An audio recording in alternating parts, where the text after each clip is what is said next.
emerged as one of the most sensitive religious and political disputes in Andhra Pradesh. The laddu is not merely food but a sacred offering believed to carry divine sanctity. Any allegation regarding its purity inevitably strikes at the heart of public faith. What began as a question about procurement standards quickly escalated into a full-blown political battle between Chief Minister Chandrababu Naidu and former Chief Minister Y.S. Jagan Mohan Reddy. Now, the controversy took shape after Chandrababu Naidu returned to power and publicly alleged that during the previous YSRCP government, the ghee used in the preparation of Tirupati laddus was adulterated. Chandrababu Naidu even went further, claiming that the ghee may have contained animal fat such as beef tallow or lard, a charge that immediately provoked outrage among devotees. He framed the issue simply not as administrative negligence but as a moral and religious transgression, arguing that the sanctity of one of Hinduism's holiest shrines has been compromised. Now, these allegations were firmly rejected by Jagan Mohan Reddy and his party, the YSRCP, that has maintained that the Tirumala Tirupati Devasthanams, which manages temple affairs, follows a rigorous procurement process involving tenders, lab testing and multiple levels of quality checks. Now, according to Jagan Reddy, any substandard or suspicious ghee consignments were rejected before they could ever be used in laddu preparation. However, the Special Investigation Team, or the SIT, later involving central agencies, examined procurement records, lab reports and supply chains related to ghee used by the TTD and has made some startling revelations. Here are some of the big numbers from the probe that has tracked the numbers from 2019 to 2024. So over a 5-year period, 48.76 crore laddus were given to 11 crore devotees. 20.1 crore laddus out of these 48.76 crore were made of spurious ghee. 68 lakh kilograms of spurious ghee worth 250 crore supplied to the Tirumala Tirupati Devasthanam.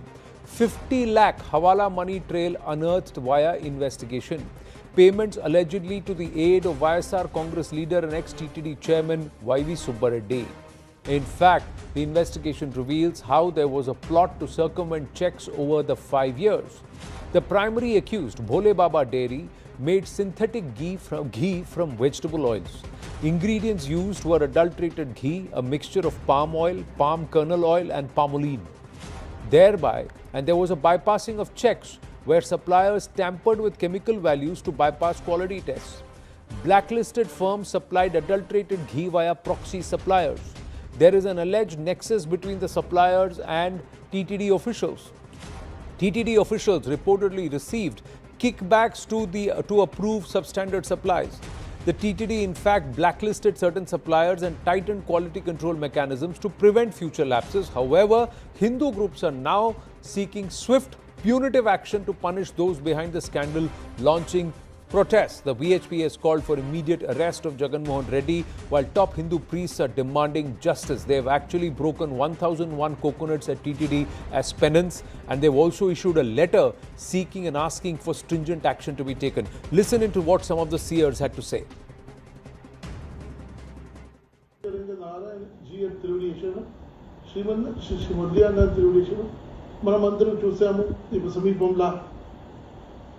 మనకి బయట వచ్చింది ఒక పెద్ద ఒక ఇది వచ్చింది ఎట్లా అంటే இப்படியே ராமானுஜாய நமஹ எம்பார் திருவடிகளே சரணம் சிவப்பதியான சர்வேஸ்வரான சிவன் நாராயணன் అక్షావతార రూపమాయ్ వరాహ అవతారమాయ్ కాలలోనే మహా అపరాధము. మరి ఈరోజు మనం చూస్తే కనుక పవిత్రమైనటువంటి స్వామివారి ప్రసాదము మనం ఒక Now, so here's the letter. The VHP calls for arrest and the seers say start taking stringent action. Now, as the war of words escalates, the question remains, has sacrilege been normalized in this political clash, with the YSRCP saying there is no animal fat, it's not non-veg, but yeah, there is vegetarian adulteration. So instead of pure ghee, chemical ghee, artificial ghee made out of vegetable oil has been used. That's supposed to be all right. What's the big deal about that? Or should that also be made a big deal? That's a question. Jyotsna Tirunagari, spokesperson TDP with us. Karthik Yellapragada also with us. Namaste. Thank you very much, Jyotsna ji and Karthik ji. And Dr. Anand Ranganathan also with us. Namaste. Jyotsna ji, YSRCP says you said animal fat. There is no animal fat. It's clean chit. It's not non-veg. So why are you crying sacrilege? See, Anandji, initially I think at least they should have the minimum, I think, uh, courtesy in them to apologize to the Hindus. At least the courtesy in them to apologize for what they have done during their tenure. First thing, adulterating the ghee is a sin. It's a crime. I would say it's a crime. They have committed a crime. They should have at least apologized. They should have had it in their heart to at least apologize. Forget about the punishments, forget about everything else on earth. At least they have heard the sentiments of crores of Hindus, so they should have at least apologized. First thing. Second thing, Anandji, I think the SIT report very categorically says there is no clean sheet to anybody. In fact, 36 have been accused, 36 have been, the charge sheet has been filed, everything has been done. And in fact, they have very clearly mentioned in page number 35 about the NEDP report, which talks about the animal fat. And also they have very clearly mentioned how gratification has, taken place in terms of almost 25 rupees per kg in terms of gratification that has, occurred or that has transpired during their time for, doing all the illegal activities that they have done. Mr. Chinnappa, whatever they claim they are not, he is not his PA. Mr. Y.V. Subbareddy claims he is not his PA. Yesterday it very clearly came out the same phone number, he was the PA, and in fact it very categorically mentioned in their report, the same report that they are quoting and a clean sheet for themselves, it very categorically mentioned in the report that Mr. Y.V. Subbareddy had Mr. Chinnappa has as his PA. Now, leave apart all this, Anandji. My simple question is, adulteration has happened. SIT report has confirmed in the same SIT report that they are quoting has very categorically mentioned that adulteration has happened, right? People have, money has been, exchanged, right? Money laundering took place, right? And also people have been named in that, right, Anandji? And also, above all, very categorically, the SIT report mentions about the tender condition modifications that have happened during their tenure. Everything has been mentioned in the SIT report. Now, my simple question to them is, at least, forget about all this. Forget about politics, forget about everything else on earth. Everything else on earth. There are Hindus. There is a religious sentiment attached to Tirumala Tirupati Devasthana. Right. There is religious sentiment attached, right? Even now when I'm speaking, my whole body is shaking, Anandji. I'm honestly speaking, my whole body is shaking. This is the condition, this is the situation of crores of Hindus across the world. So at least they should apologize for what happened during their tenure, which has been confirmed by the same report given by an institution, given by an investigative. Josta ji, you have to yield now. Okay, I've given you a free run for a bit. Now, Karthik, please respond. Thank you, Karthik. Please respond. Now, when the YSRCP says yes, there was adulteration, but it was not non-veg. What is the YSRCP trying to say there? I'll tell you, Mr. Anand. Thanks for having me in the show. As you said, you've given a free run to Madam Josna. You got to be giving me the same equal opportunity, I assume. That's an important question. Where did this prima facie of the Supreme Court case has started, Mr. Anand, is with the very primitive fact that the animal fat has been there. The Supreme Court has taken that as a prima facie. I have the Supreme Court report in my hand. Based on that, the case has been dealt with. Point one.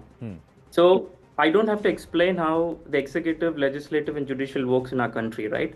You have an FIR, and it comes to the charge sheet. At the charge sheet level, the conclusive evidence of not having animal fat is being debunked. It's been debunked. That's a conclusive evidence as a prima facie. Now, as a matter of the fact that they constantly refer page 35, page 210, you can refer. They've clearly mentioned that there is no animal fat whatsoever.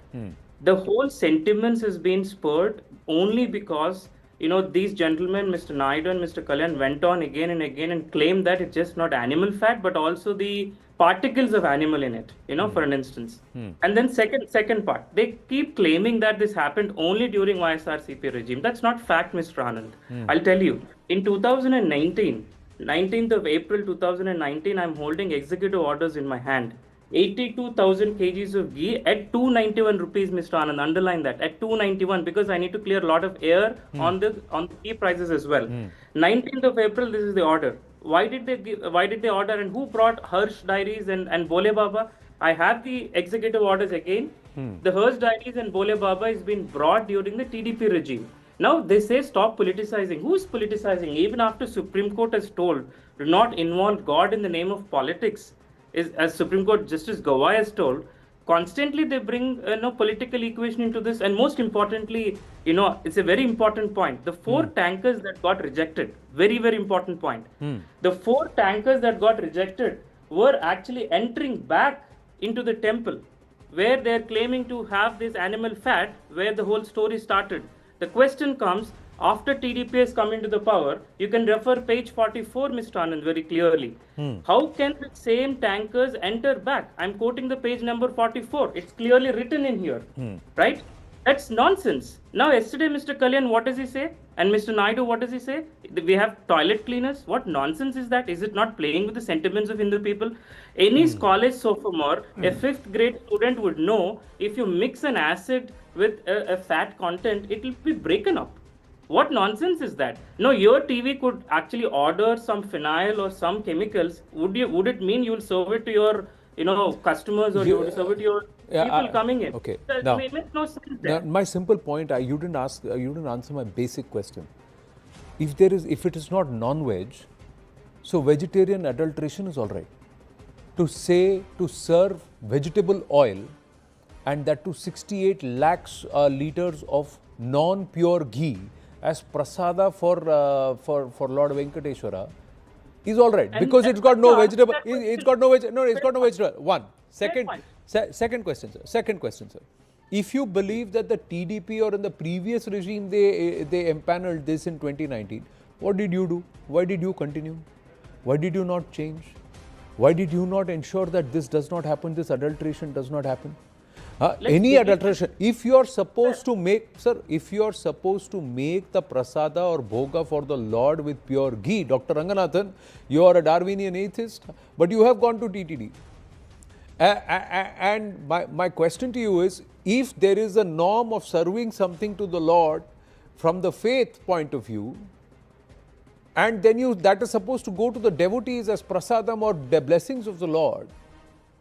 So as long as it is non-vegetarian adulteration, it is all right. Is the YSRCP justified? The other thing, sir. The other thing, Dr. Ranganath. Just one second. I'll come back to you. He's not spoken. Sir. The other question is, the TDP says they have not even apologized. I'm asking the TDP, why haven't you arrested them if you have the proof in hand? How are these people roaming around free? Dr. Ranganathan. Yes. Yeah. Good evening, Anand, and good evening to my fellow panelists. I will start off by stating just the facts. The first fact is that this dairy had adulterated close to 7 million kilograms of ghee. 7 million. This is unprecedented. That's a fact, number one. Fact number two is that nothing less than the government of Andhra Pradesh, starting with the Chief Minister himself, claimed that the ghee was adulterated. He claimed it in September 2024, and he brandished an NDDB report saying that animal fat was used. So it is not hearsay saying that animal fat was used for laddus. It was the Chief Minister, sitting Chief Minister, basing his claim on the National Dairy Development Board report that talked about beef tallow and other animal fats being used. That is proof that he gave. That's fact number two. Fact number three is astonishing and flies in the face of common rationale. I am a human who's a vegetarian. Does that mean that one can use a human excreta and it will be fine because it is a vegetarian adulteration? What nonsense is going on out here? What kind of people are even brought on to, I'm sorry to say, your panel, who are brandishing this absolute nonsense that flies in the face of pure logic? Adulteration is adulteration. Tomorrow you will say that you are free to adulterate milk with urea because urea is vegetarian. Is this what we have come to? Number four, the fact of I'm dealing just with facts. The other fact is that in 2022, the TTD blacklisted Bholenath Dairy. 2022 comes under the year where the YSR government was ruling Andhra Pradesh. Now, despite the blacklisting of this dairy, why was through proxies, including Vaishnavi Dairy, the same guy was allowed to give, and the ghee was procured from the same dairy? Why was this happen? And fact number 5, the CFTRI report that was institutional in saying that this dairy must be blacklisted. Why was it suppressed and no action taken?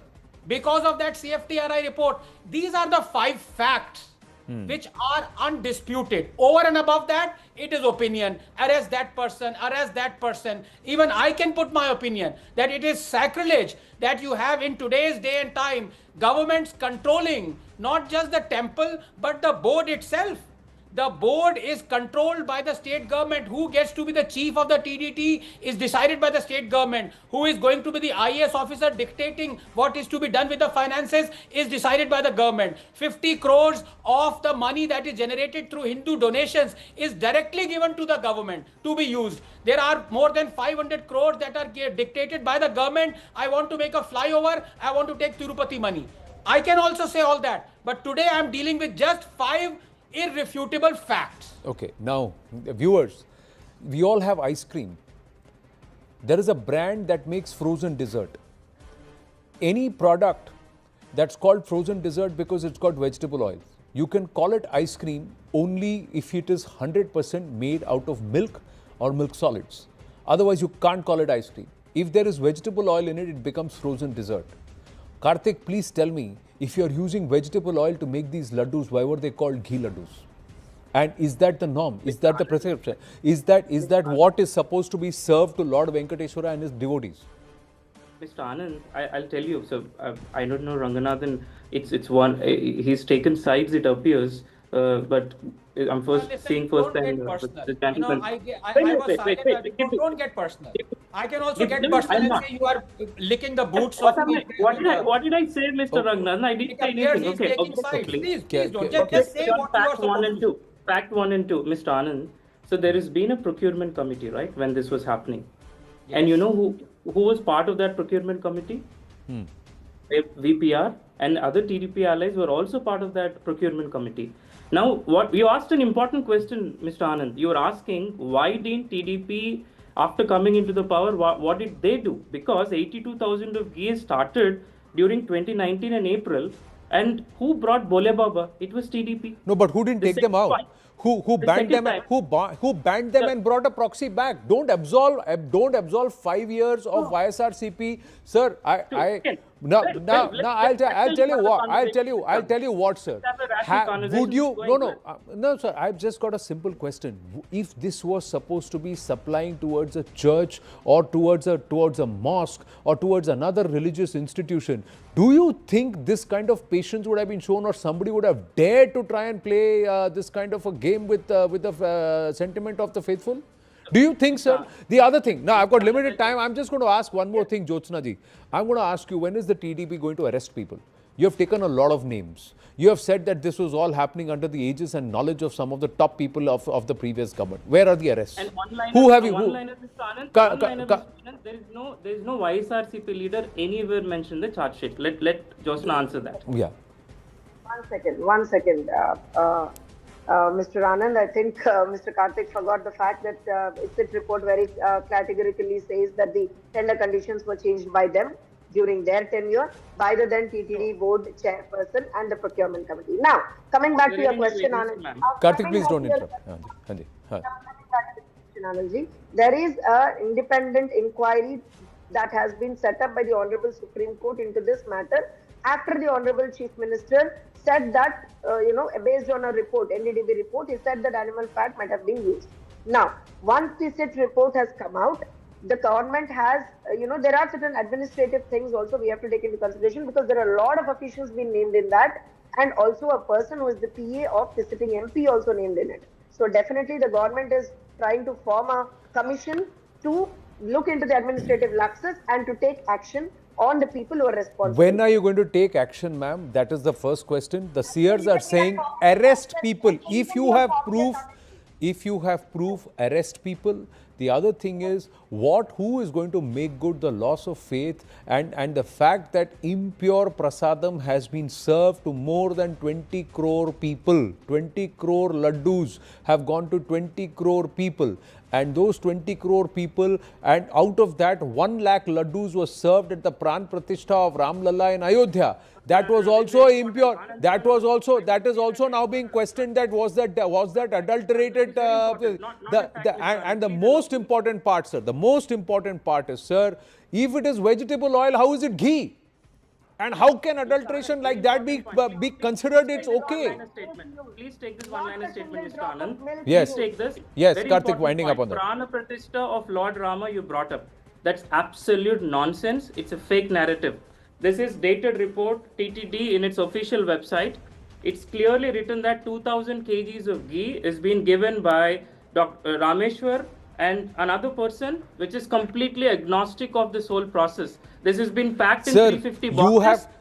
Sir, my point is, sir, with due respect, I take your point. I take your point, sir. But my point is, sir, at that time it was claimed it came from the Tirumala Tirupati Devasthanam. The Tirumala Tirupati there for 5 years. Okay, sir, I take your point. But for 5 years, 5 years, sir, 1 lakh laddus were pure. Please don't bring Okay, Lord sir. Rama into this. Oh, There is no, sir. relation. Venkateswara and Rama are the same, sir. Venkateswara and Rama are the same. 20 crore devotees of Lord Venkateswara have been served vegetable oil made laddus, and you are saying these 1 lakh laddus were pure. Okay, sir. I take back my words and I say these 1 lakh laddus were not. But what about Venkateswara, sir?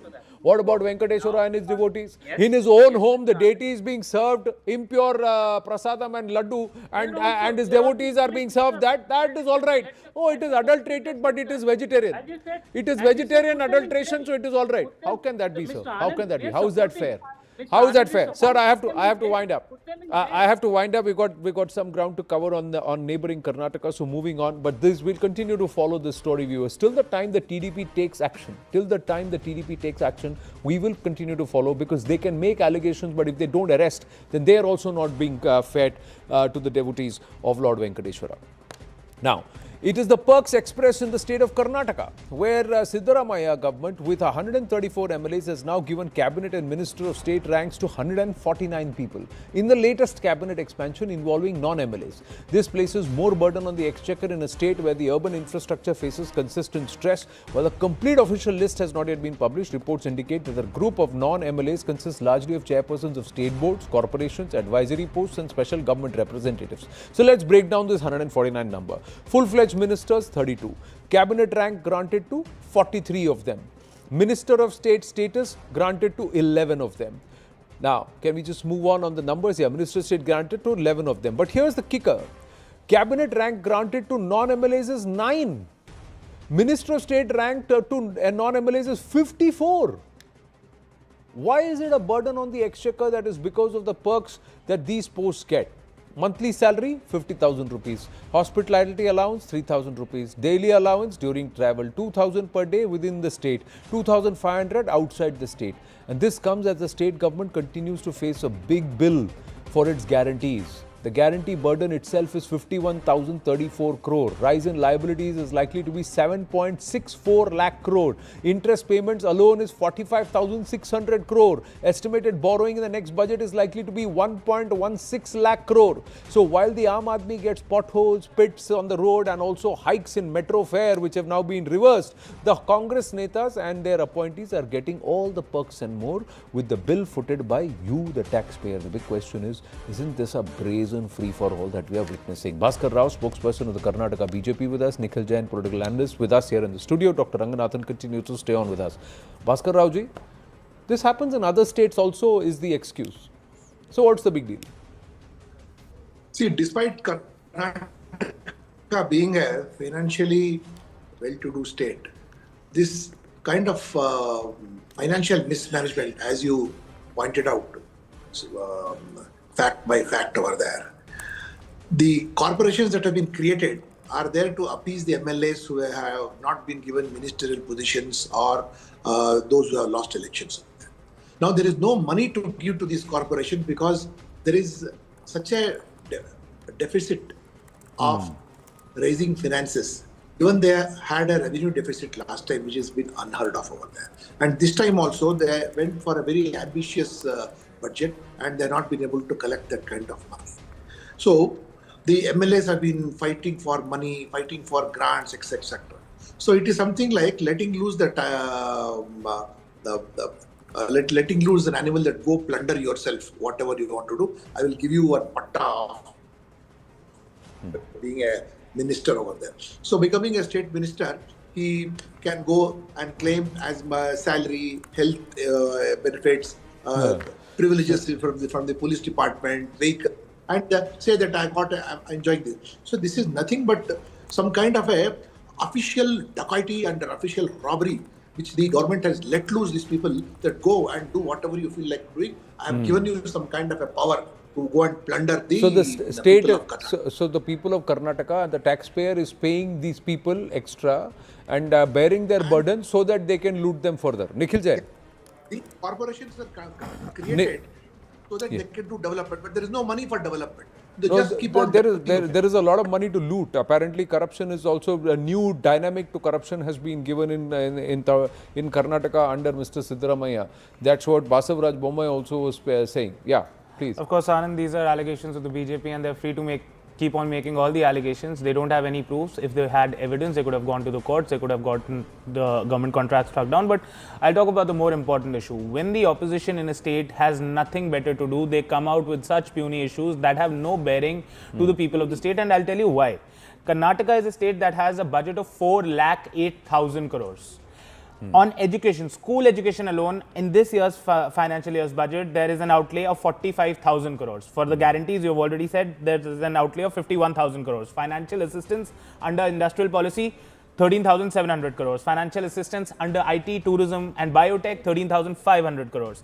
Infrastructure, which Mr. Rao was talking about, 8,000 crores. Now he's talking about, 70, 80, 90 people being given MOS ranks, and that is such a burden on the state exchequer. If they're really serious about the allegations that they're making, let them calculate the actual financial burden, all allowances, perks, salaries, remunerations given to these people, and I'm sure it would not even cross 50 crores. But how in is a state where it is over 4 lakh crores. But the same amount of money, if it was used to just fix that stretch of road that is 2.5 kilometers that takes 40 minutes to traverse in Bengaluru, wouldn't the people have blessed them a little more? And you've made the allocation and then made the appointment so that whatever goes in or goes out comes back in, or it goes out from the exchequer and goes into the pockets of these people. What is the logic? Anand, if I'm disgruntled MLAs are getting these posts. Why? Because what are they going to do? Are they going to actually? I didn't want to start with this point.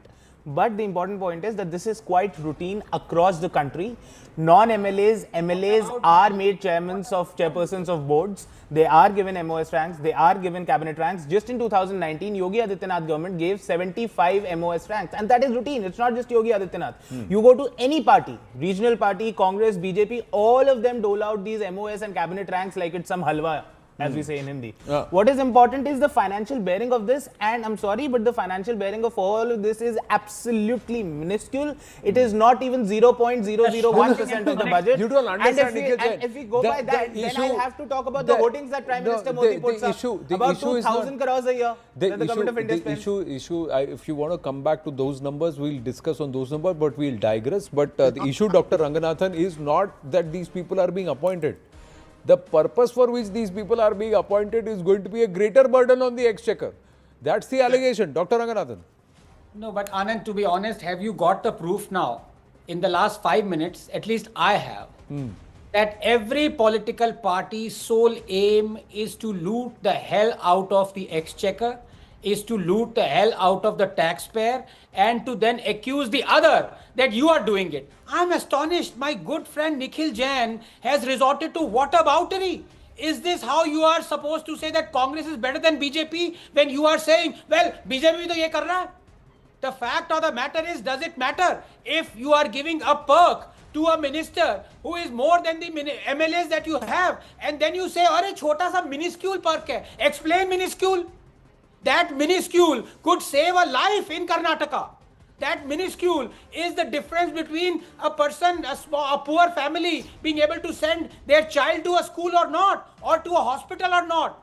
That minuscule is the perk or the car or the facility or the airplane tickets that you, Nikhil, are giving to your MLAs because you want to placate them so that they don't leave your party and join somebody else. Number two, but I don't blame them, Anand, you know me.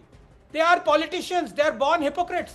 I blame, and here is something that I actually want the governments to spend money on. I want the governments to buy pets, dogs or cats, and then distribute them to each and every judge, High Court and Supreme Court. The only condition is give them free of cost to the judges, but name them suo motu. So that every time they want to, call the pet, they'll say suo motu, idhar aao, suo motu, so that they will remember. There is a thing called suo motu. What is the court doing? Why the hell is it silent? Saap soong jata hai kya? No, my point is, sir, bulk of this exchequer that is paying these taxes and bearing the burden is just the middle class service people, service class. Okay, so if the service class tomorrow says we will not pay taxes, we will not pay a single naya paisa of tax. So, how many are they going to put? Are they going to put 10 crore people in jail? 9.4 crore file their returns. Let them put 10 crore people in jail and see what happens. All these netas will have to walk on the streets because this is the money of the people which is being brazenly misused like this.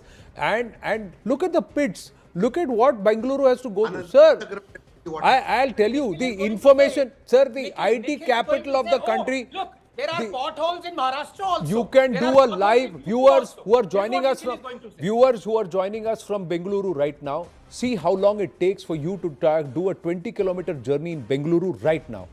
From here, where our office is in Noida, till the Greater Noida is 18 kilometers. And you look at the time. And Noida is not supposed to be as evolved or as forward, as progressive as Bengaluru is. And you will know. No, and let's do one thing.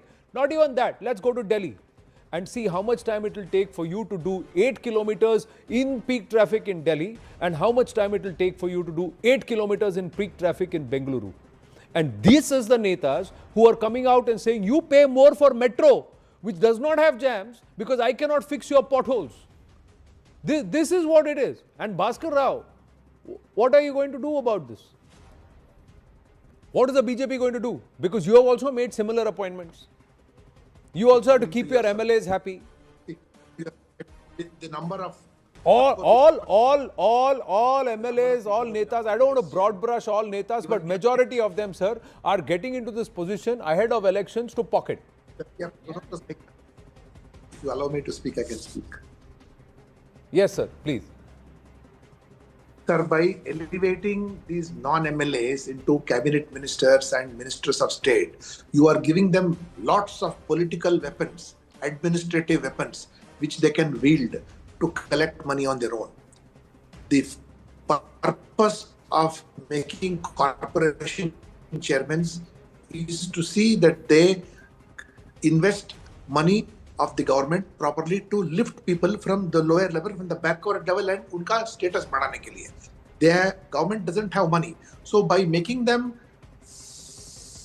powerful, by giving them positions over there, काम तो कुछ नहीं कर सकते. No infrastructure can be made, no development can be brought about now because of fiscal distress and a fiscal crisis over there. Go loot and plunder. Go and control executive engineers. Go and control IAS officers. Sadly, sir, in Karnataka, it's a classic case of the pot calling the kettle black. Sadly but truly, it's a classic case of the pot calling the kettle black. Because when the BJP comes to power, the BJP is also accused of the same thing. Same thing. Anand Narsimhan, BJP is not in power because it may have done so. You talk about the party that is in power. Please remember that when you talk about Nehru, Mahatma Gandhi, Sardar Patel, Rajendra Prasad, Indira Gandhi, Narasimha Rao, Manmohan Singh. So if you are in power, you better show results over there.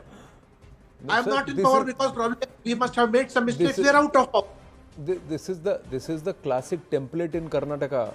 Everybody helps the other make money, except for the people, and giving them at least basic semblance of development and giving Bengaluru the stature that it deserves. That is the no, that has escaped everybody. Yeah, you have gone back to doing ballot level polls in the IT company, IT capital of the world. That's the mindset. Imagine you're going back to analog in the digital capital of the world. That's the biggest joke, sir. That's the biggest joke. I've got to wind up. Nikhil, I got to wind up. We got news coming through here. Big news coming through before we go across to Dr. Jitendra Singh's podcast. The Delhi police have taken cognizance of the preprint copy book of 4 Stars of Destiny by former Army Chief General M.M. Naravane being circulated in the national capital. It was also reported that the necessary clearance for the publication of this book is yet to be received from the relevant authorities. In order to carry out a thorough investigation into this purported leak of a yet to be approved publication, a case has been registered with the special cell and investigation is being taken up. Anand Tiwari जुड़ रहे हैं. Anand Tiwari, नमस्ते. ये 4 Stars of Germany कहा जा रहा है कि विदेश में, यूरोप में से कहीं से इसकी प्रतियां लाई गई हैं, मंगवाई गई हैं और यहाँ बांटी जा रही हैं. देखिए बिल्कुल आनंद, इस पे दिल्ली पुलिस ने कॉग्निजेंस लिया है और एफआईआर दर्ज कर ली है। बीएनएस के सेक्शन में दिल्ली पुलिस की स्पेशल सेल इस पूरे मामले की जांच करेगी कि कैसे ये कॉन्स्पिरेसी फैलाई गई और इसके पीछे क्या मंशा है, कौन लोग हैं, क्या कोई बाहर की ताकतें हैं जिन्होंने की इसकी जो पीडीएफ है उसको लीक किया और इसमें जो मशहूर पब्लिशर हाउस है बिल्कुल हूबहू उसके प्रिंट आउट जो है वो सोशल मीडिया इंटरनेट पे वायरल करे हैं। इसके पीछे क्या मंशा है, क्योंकि ये वही किताब थी जिसको लेकर संसद में हंगामा होता। राहुल गांधी इस किताब को संसद में अपने हाथ में लेते हुए नजर आए थे। तो ये एक तरीके से पूरा मामला अब सोशल मीडिया पर सामने आया और उसके बाद दिल्ली पुलिस ने इस पे कॉग्निजेंस ले लिया है और इस पूरे मामले में अब दिल्ली पुलिस वो उन सोशल मीडिया प्लेटफॉर्म को खंगालेगी, उन लोगों की पड़ताल करेगी जहां पर कि इसकी जो पीडीएफ है वो बनाई गई है, कैसे इसकी एक डमी कॉपी बना के लीक की गई है, इसके कुछ पार्ट जो है वो सोशल मीडिया पे फैलाए गए हैं। जी धन्यवाद आनंद. Clearly, this is an international print which has not yet been approved to be circulated in Bharat, and how it is being done, where it's being printed and brought, the Delhi police is now investigating it. Up next, viewers, is the conversation I had with the Union Minister and MOSPMO, Dr. Jitendra Singh. Unfiltered, beyond politics, the spirit of seva, the presence and impact of Sangh across the country, including the South, and also the BJP's Mission South. Listen in. Namaste, Jai Hind, Vande Mataram, and in conversation with Union Minister and MOSPMO, Dr. Jitendra Singh, someone who I have immense respect for and who has somewhere mastered the craft of saying a lot without saying anything and saying a lot and not saying anything. So he's done both. The interview की कला sir सबसे पहली आपकी, but thank you very much. अच्छा लग रहा है to see you, right? नहीं, वो आपने अपने इंट्रोडक्टरी रिमार्क में याद करवा दिया कि कहने को बहुत कुछ था मगर कहने पर आते अगर कहने पर आते. पर इसी इंटरव्यू वाली बात से मैं let's start with the latest initiative जो अक्सर लोग बात नहीं करते हैं. You know, lot of times people come to the final stage and then they drop out or then they lose it there, and especially when we look at administrative services exams. So there's this Pratibha Setu. What is it that you want to do? Because I've met a lot of people जो exam से नहीं घबराते हैं, interview से घबराते हैं. No, I agree with you 100%. And I think this is a very, very imaginative, very sensitively thought out provision which has been introduced. It's been possible because we have in Shri Modi ji a Prime Minister who's open to suggestions as long as you can succeed in convincing him about the merit of it. And he has also the capacity to take several path-breaking decisions, out-of-box decisions. तो होता क्या था कि as you rightly said कि एक ज़माना था जब एक ही एग्ज़ाम होता था. Then there were two written exams for civil services. और एक exam was followed by an interview. अब सिविल सर्विसेज में फिर और सारी सर्विसेज आ जाती हैं. Indian administrative service, revenue service, railway, etcetera etcetera. अब उसमें मिसाल के तौर पर अगर आपने IAS ही देखना है तो 170-80 कैंडिडेट आएंगे. राइट. उसमें से कुछ एक जनरल कैटेगरी, कुछ OBC, कुछ SC, कुछ ST, इस तरह से. तो जो कैंडिडेट फाइनल एग्जाम पास कर चुका हो, because the pool starts getting narrowed down right from the beginning. शुरू में हो सकता है 8-10 लाख लोग अप्लाई करें, धीरे धीरे धीरे घटते घटते सेकंड फाइनल तक 2 लाख आ जाए और फिर जब इंटरव्यू के लिए में भी फ्यू हंड्रेड. अब उसमें से भी जब चयन करना है तो कई बार ऐसा होता है, कई बार अक्सर ऐसा होता था कि जो इंटरव्यू की स्टेज तक पहुंच करके कैंडिडेट किसी कारण कामयाब नहीं हो पाता, would be otherwise virtually as good as the person who got selected. Because Correct. On the spur of moment, so many things happen. हालांकि इंटरव्यू भी हमने काफ़ी ब्लाइंड कर दिया है कि इंटरव्यू लेने वाले पैनल को ये मालूम नहीं रहता कि इसका क्या मेरिट है. नहीं तो वो शायद कभी बायस आ जाए कि भाई ये तो टॉपर है, इसको करना ही करना. तो ऐसा भी नहीं है. तो as a result of which, तो कई बार ऐसा भी देखा गया कि जो इंटरव्यू के कारण आईएएस या और किसी सर्विस में ना आ पाए, वो शायद प्रोविंशियल एग्जाम में टॉपर थे. करेक्ट. और जिनका मेरिट भी उस तरह से कम ना था. तो उनको फिर उनके लिए क्या होता कि वो कई बार वो they would go for lesser deserving jobs. किसी कोचिंग सेंटर में कोच बन गए, कहीं और किसी तरह के छोटे छोटे व्यवसाय में पड़ गए. तो उनके लिए एक पोर्टल स्थापित किया गया, हाल ही में कुछ साल भर हुआ, 1.5 साल, जिसका नाम है Pratibha portal. So we put all those candidates with their profiles on a portal accessible to all the prospective employers, whether it be the PSUs, whether it be the private sector companies, and so far the response has been quite encouraging. Many, non-government entities also approaching this portal to find out the available talent suited to their kind of job. But are you of the view, because recently I know there are a few among the political sphere and intelligentsia also have turned around and said, ये IAS वाला examination खत्म कर देना चाहिए. Now you should have direct lateral entry based on the requirement in terms of skill and whatever. So one needs to do away with this entire IAS administrative services, because it's again a colonial residue. No, I would not be in a position to deliver a final judgment on that, because it requires considerable and deep thought and a collective wisdom also. But having said that, at least during the last 11 years, ever since Prime Minister Modi took over, a lot of decolonization has happened. Yeah.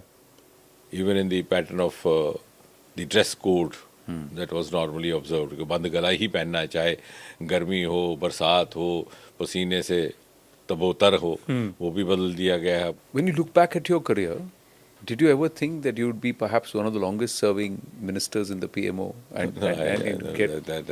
don't want to get into that. But, no, I'm just saying, I'm just asking you. You've come a long road, haven't you? I think it's been a very kind journey.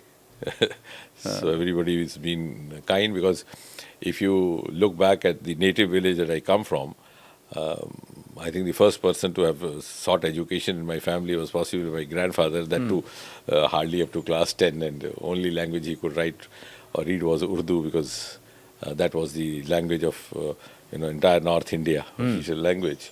And हमारे बहुत सारे बुजुर्ग तो बिना motor car के दर्शन किए बगैर चले जाते थे, because it was such a remote village, and maybe hard work and focused approach, and of course the kindness of everybody, elders. When did your involvement with the RSS happen? Yeah, that's a longer story, because I was not formally with this political party, but it so happened that उन दिनों merit पे मिलती थी medical college का admission. So merit list तैयार होती थी, and then they would distribute all over the country. So I was among the toppers, but I didn't have much of a recommendation to push in for a particular college. So they allotted me a college which was in Madras, now known as Chennai. This is a very reputed, one of the top colleges in India, called Stanley Medical College, Chennai. It's a British establishment. So then I didn't know the heads or tails of it कि कहाँ जाना, तो इतना कभी travel भी नहीं किए थे और पता भी नहीं था. So then the RSS head of Jammu and Kashmir, his son was my senior. So he took me to his father. He said, we have a network all over India, so we'll help you out. Then he gave me a letter for Jhandewala. So I came here, then collected another letter from here for the RSS office in Chennai, which is located in a colony called Chetpat. You know South very well. So I went there. Then their Prant Pracharak entrusted my responsibility to some of the Yuva Swayamsevaks, who also incidentally were running a shakha which was right opposite Madras High Court, where incidentally my hostel was also located. Okay. So they said you have to check upon this boy every day because he's new to South and he's no one here to look forward. So वो सुबह आते तो वो मेरे पास एक छोटा सा cupboard था तो उसका ऊपर वाला जो रास्ता उसमें वो अपने वो कपड़े खोल देते वो गणेश वगैरह पहन कर जाते शाखा के लिए. तो meanwhile I would go to the college तो 7 साढ़े 7 निकले तो मेरे एब्सेंस में हम तो चाबी ऊपर रख देते दरवाजे के ऊपर क्योंकि उन दिनों तो कोई चोरी चकारी वाली बात तो सही they would quietly come open the lock and वो अपने वो वाले कपड़े वहाँ रख देते शाखा वाले दूसरे पहन के चले जाते थे. Suddenly one day they stopped coming so I didn't attach much of significance. I thought college वाले का टूर हुआ they were all much senior to me so I didn't have any also confidence to inquire. So 4-7 दिन गुजर जाने के बाद suddenly I hear a knock on my hostel door early morning at 7 o'clock and an elderly person steps in. He says, आपका नाम फलां फलां. मैंने कहा साहब हाँ. बोले यहाँ कोई लड़के आया करते थे सुबह सब आते थे लेकिन कुछ दिनों से आए नहीं है. बोले नहीं यही बताने आपको आए हैं कि आप बाहर निकल के पूछना भी नहीं और कहना भी नहीं कि आते थे क्योंकि मिसेस गांधी ने इमरजेंसी लगा दी है और वो शाखा पर रेड हुआ सारे के सारे अंदर हो गए आप बच गए हैं आपकी परीक्षा आने वाली. So after that they virtually became my guardians. And incidentally, even before 1947, my father was the local president of the then SNA. Before Vidyarthi Parishad was established, this was known as Student National Association. An organization which was initiated by Shri Malraj Madhok and others. So my father was the president, and then later on when Vidyarthi Parishad, ABP was formed, SNA was merged into that. So the link was already there, but I got directly linked when I got into the first year of my college. And then how did the transition into politics and BJP No, because happen? since then I had been a regular participant in all their activities. In fact, one of their wings called Bharat Vikas Parishad, BVP, started in North India relatively later on, somewhere in early 90s. And I remember one of the first programs that happened in Jammu, I was the keynote speaker. And then we also organized a program where Shri Kedarnath Sahni ji and Shri L.K. Advani ji was invited. So I was regularly participating. I was not a member of the BJP party as such, which I became only at the behest of Mr. Arun Jaitley. Okay. And then he said that we are forming a team of officers, spokespersons, and we want you to be there. So I was at that time holding the position of a professor in the in the Department of Medicine and also looking after endocrinology. So I said, in that case, I'll have to put in my papers because this is a government institute. So he said, what big deal? You start your practice and work for the party. And you would not believe, Anand. Next day I went and put in my papers. I didn't even tell my family because I thought they would think that... revolt. Pagal. And my department was so closely attached to me, so affectionate to me. They didn't even give me farewell. I thought, thoda sa fark aa gaya, वापस लौट आएगा. But suddenly then things moved on and I couldn't get back. And But then in your family you had two divergent political trajectories, right? Yeah, that is not my father was linked with Sangh. My brother was there close to Umar for quite a while. And then of course later on he joined back. Yeah. एक बात आपसे पूछना चाहूँगा. आपने कहा that it was the Sangh that actually helped you settle in Chennai. So this is many years ago. So that means the Sangh already has roots in Tamil Nadu. Absolutely. But then how is it that national parties and especially the BJP has never been able to establish itself in states like Tamil Nadu and Kerala? No, I think that is because somewhere in the 60s, after the Dravidian movement picked up, with Mr. Annadurai became the first chief minister, there was a huge north-south divide. It was less of ideological divide, it was more of north versus south. Regional divide. Regional divide. So somewhere the feeling got percolated that North India was trying to dominate over South India. And DMK was the major political beneficiary of it. That's how Annadurai sprung a surprise by coming to power. Though he didn't live long and then of course was taken over by Karunanidhi.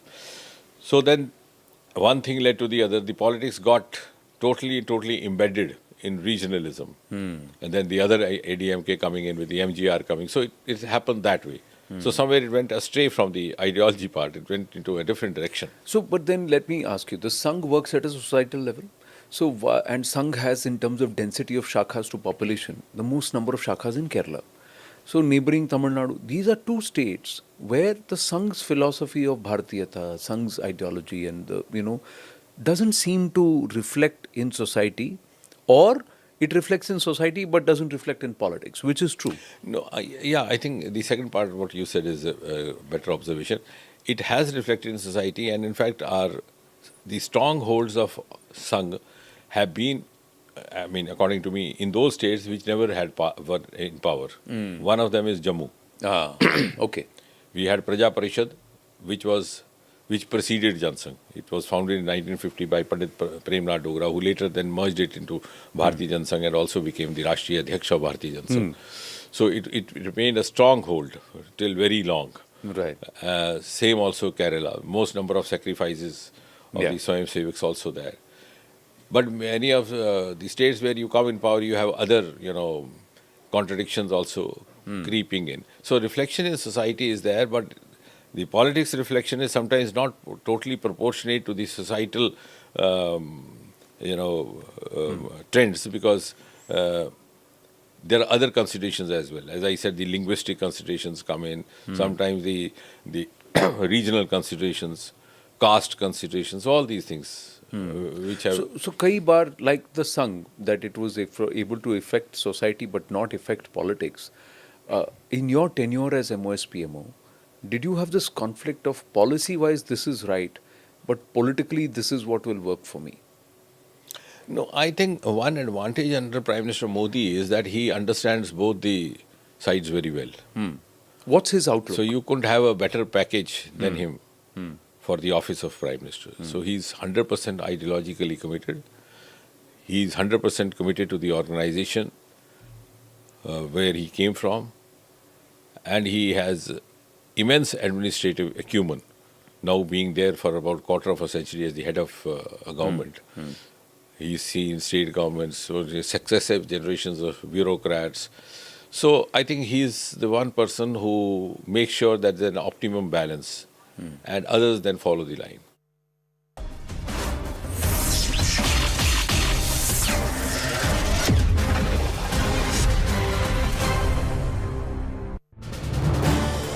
This is News 18 Network.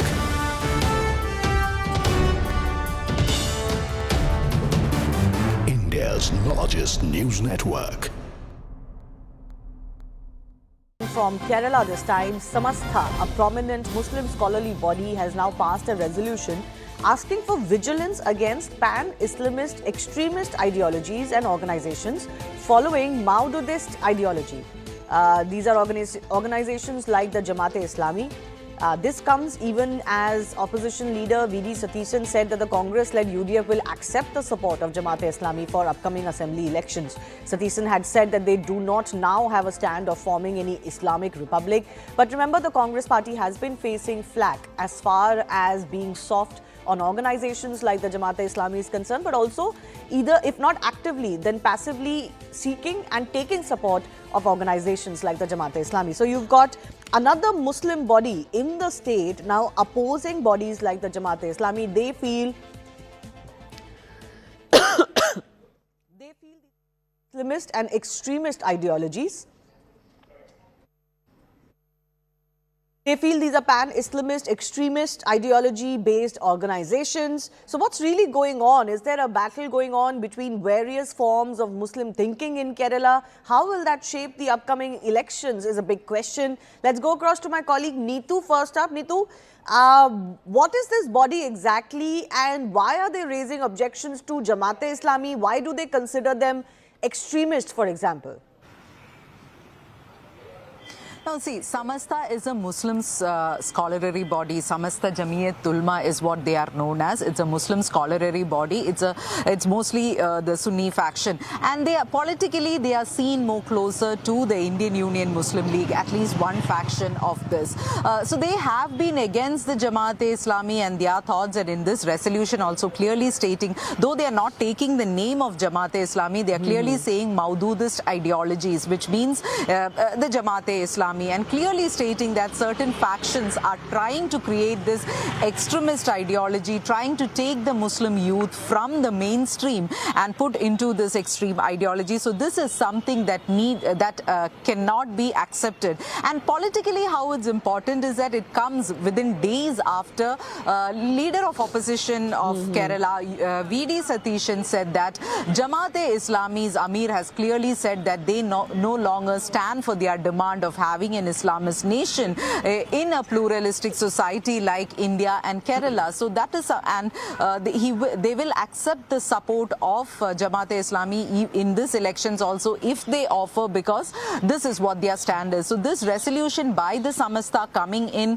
a few days after that, definitely putting the UDF as well as the Congress in the defensive, because Indian Union Muslim League is an ally of the UDF. And when asked this question to P.K. Kunyalikutti on Samasta's resolution, Kunyalikutti clearly not giving a direct answer, but saying that these are different ideologies and both the sections have been talking about their ideologies. So that is something which the Samasta has done. And he goes on to attack the LDF, saying that earlier you all had taken support from Jamaat-e-Islami and you cannot attack the UDF on that. So this is where politically it stands, and ahead of elections all this becomes important, because be it the Samasta or the Jamaat-e-Islami or the other factions, they will all have a say at least in the run-up to the elections when the campaigns are being run, because they can direct the way in which the issues are being discussed ahead of the elections. So will this push the UDF, the Congress-led UDF, into some sort of a rethink, Neetu?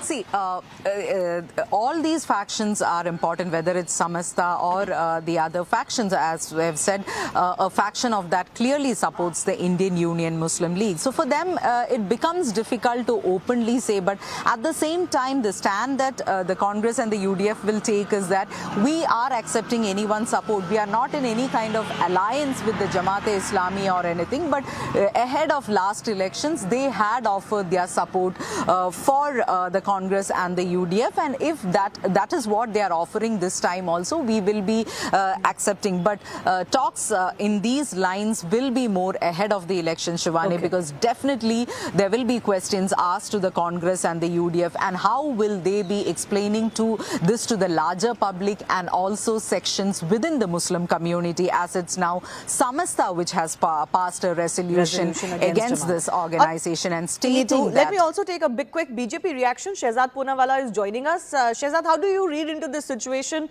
Do you think the Congress facing not an opposition per se, but a reminder from another Muslim organization will possibly force a rethink within the UDF? You see, Congress is no longer Indian National Congress. It is I Need Islamic Caliphate. And they want to create an Islamic Republic in Kerala, because the Jamaat has openly said this. And then the Jamaat is being supported by the leader of opposition of the Congress party. Openly they are saying that we are taking support of Jamaat. By the way, they have already had an arrangement with the IUML. In Bengal, they have arrangement with Furfura Sharif. Now they have arrangement with Jamaat. They have also taken arrangement with SDPI, PFI in the past. So you see, there is a complete capitulation towards Sharia-based Islamic Republic system, and Congress does not want Samvidhan, it wants Sharia ki dukaan because of the vote bank considerations. By the way, the left is no better. Left goes in front of Hamas, they go in front of Jamaat. So both these organizations, both these parties are actually in a competition for vote bank, and therefore they are indulging in such kind of radical elements being taken support of. So, both the left and the Congress kind of indulging in this battle of which Muslim support is okay versus not okay. Could this play to the BJP's benefit in the upcoming assembly elections? See, this is not issue of election. Actually, we should go beyond the election. It is an issue of how the Samvidhan and the Samvidhanic system is being overturned. When you are having a organization which says Islamic Republic chahiye and the Congress legitimizes it, or the left legitimizes and No, the eulogizes Congress is it. now saying that the head of the Jamaat-e-Islami has...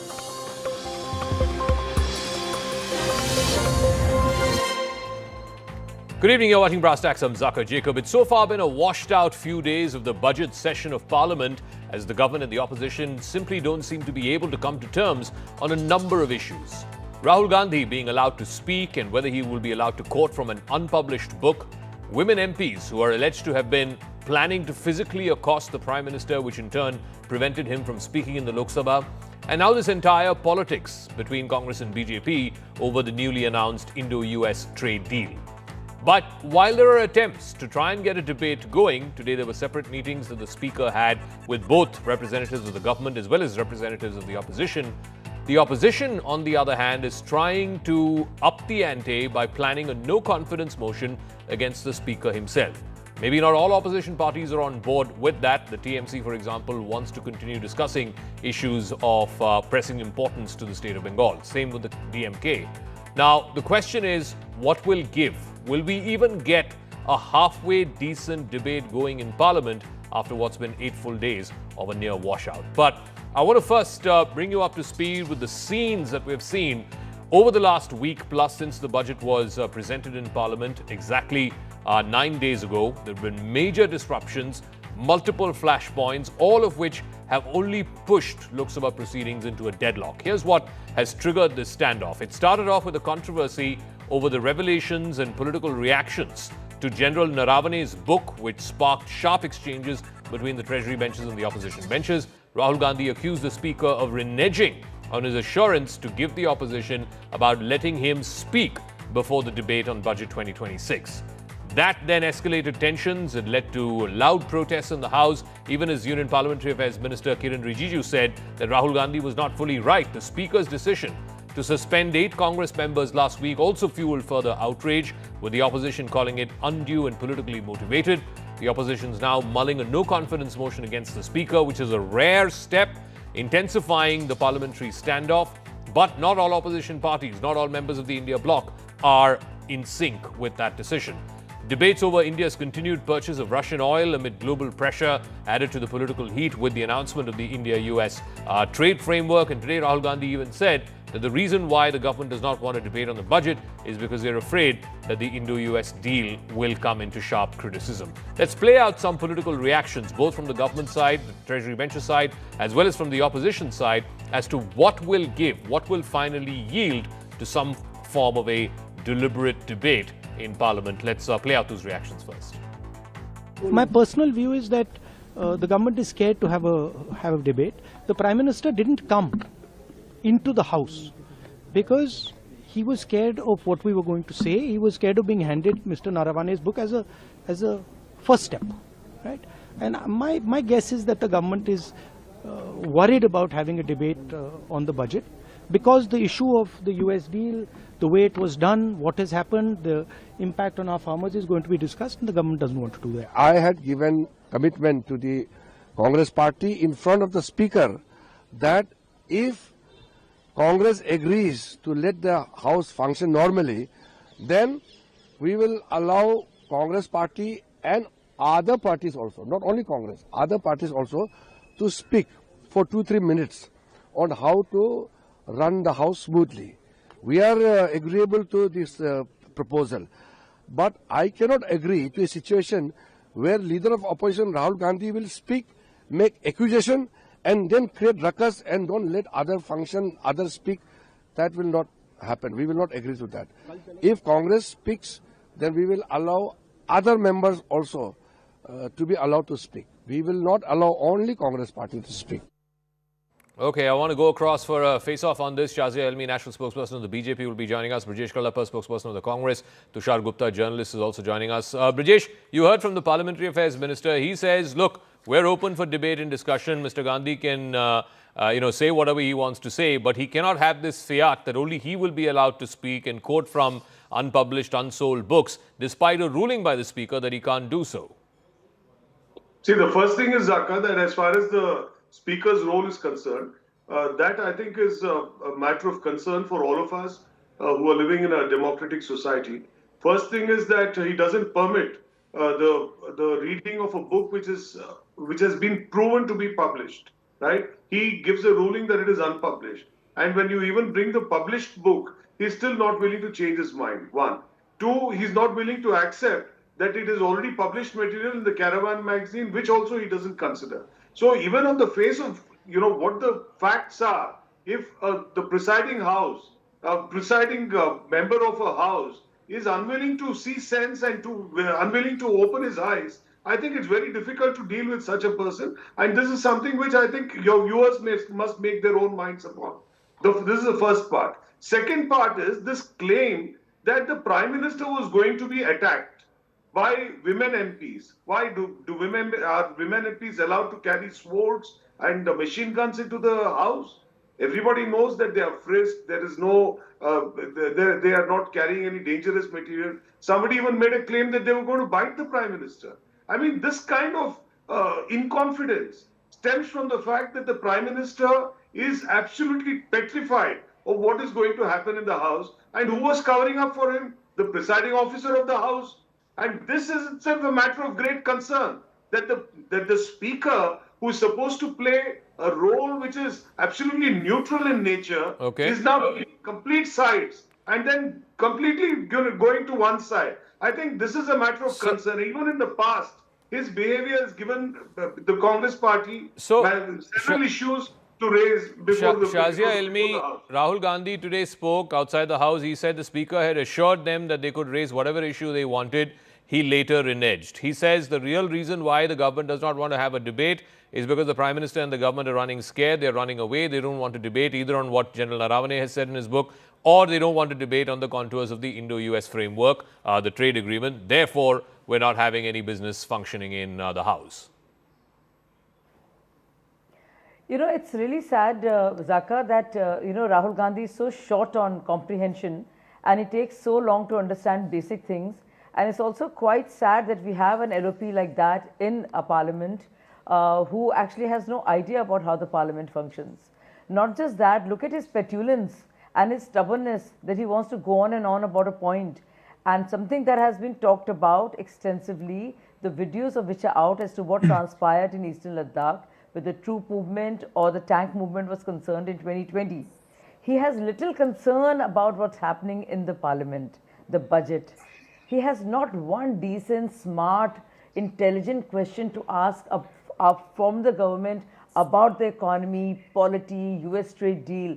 Just see all that is going on and look at the intelligence or lack of it of this man, and how sad I feel for this nation, not so much for him, because he has nothing much to lose. He hasn't come up with very great credentials of a parliamentarian to start with.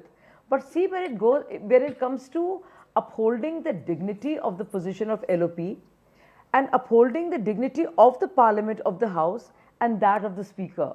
I just heard the Speaker before me representing the Congress party.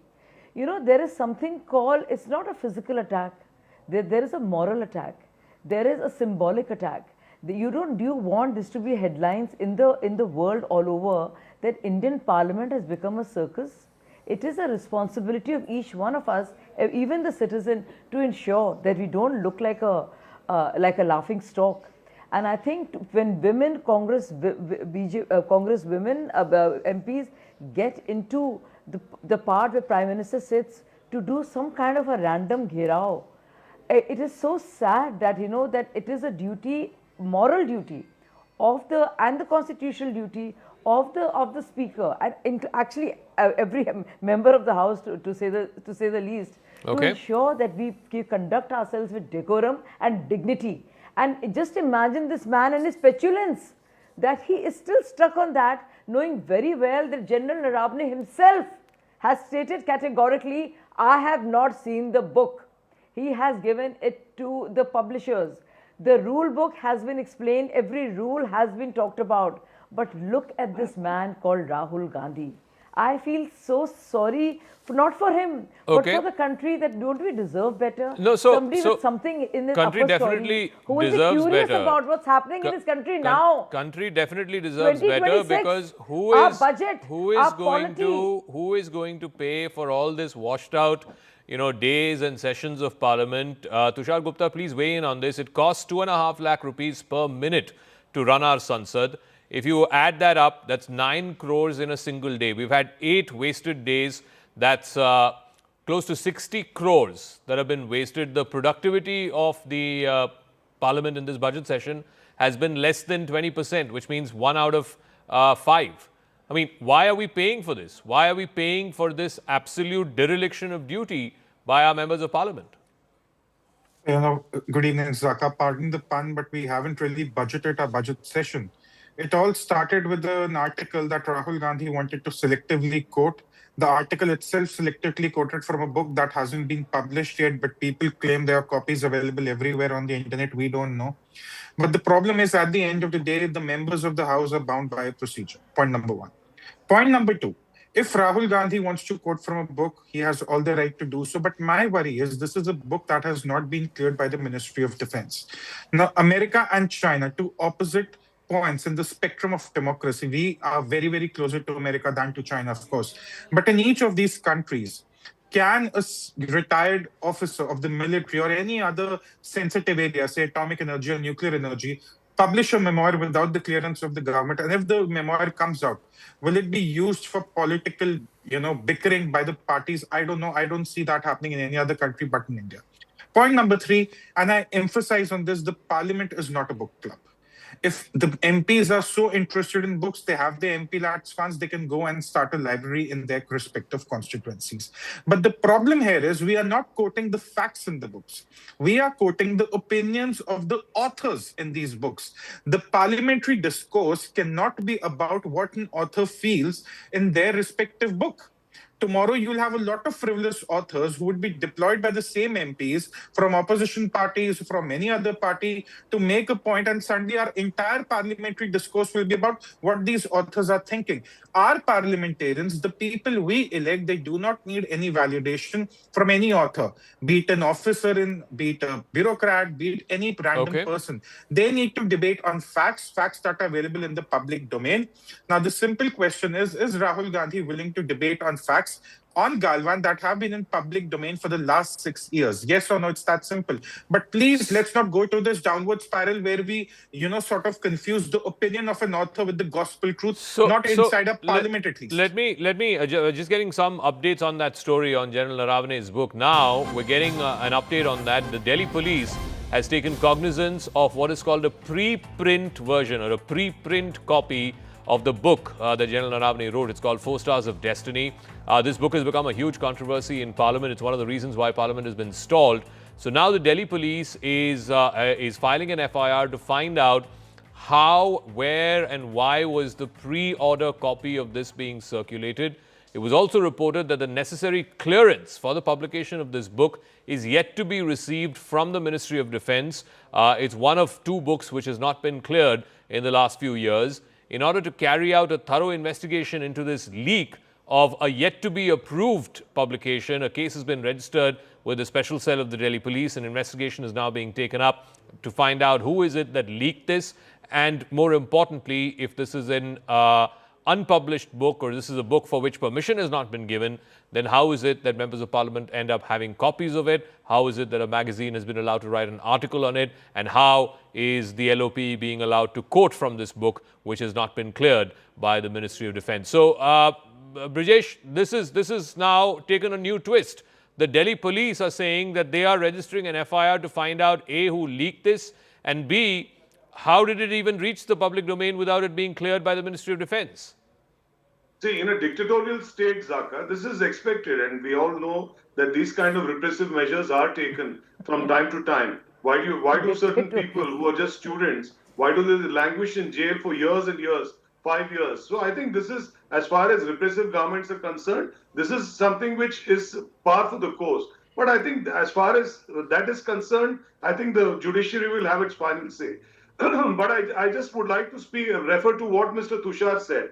he said that this is a book which has some defense issues and so on and so forth. This is a subject which has happened over 6 years ago, right? Now, if you're going to very happily, the Prime Minister has repeatedly spoken about what happened in 1962. He has repeatedly spoken about Pandit Nehru in that context. Now, if something of from 1962 can be spoken about, why not something about 6 years earlier? Why is the MOD not giving clearance? MOD is not giving clearance because this opinion of General Naravane will come out. Now, what is troubling the government is that this opinion of General Naravane must not come out, and that's obvious, and that's the reason why the MOD clearance is not coming out, why Mr. Rahul Gandhi is not allowed to read the book, right? If a book like Accidental Prime Minister could be repeatedly read by the then why not have this book read and be done with it? Instead of that, Prime Minister, like a coward, he runs away. Tushar, so Accidental Prime Minister has been quoted. Nishikant Dubey, I think, read out from 6 books. What does it speak about the Prime Minister? Okay, let Tushar respond. Was right. Let, in his assessment of the Prime Minister, he went to the other house and then spoke. This is the least we expect of the Prime Minister. Let Tushar respond. I mean, Nishikant Dubey quoted from 6 books, not all of which have been published in India, and yet that was kosher. The speaker allowed that, but not. They have been published somewhere. Zaka, now you. No, he's also claiming this book has been published in Germany. Where?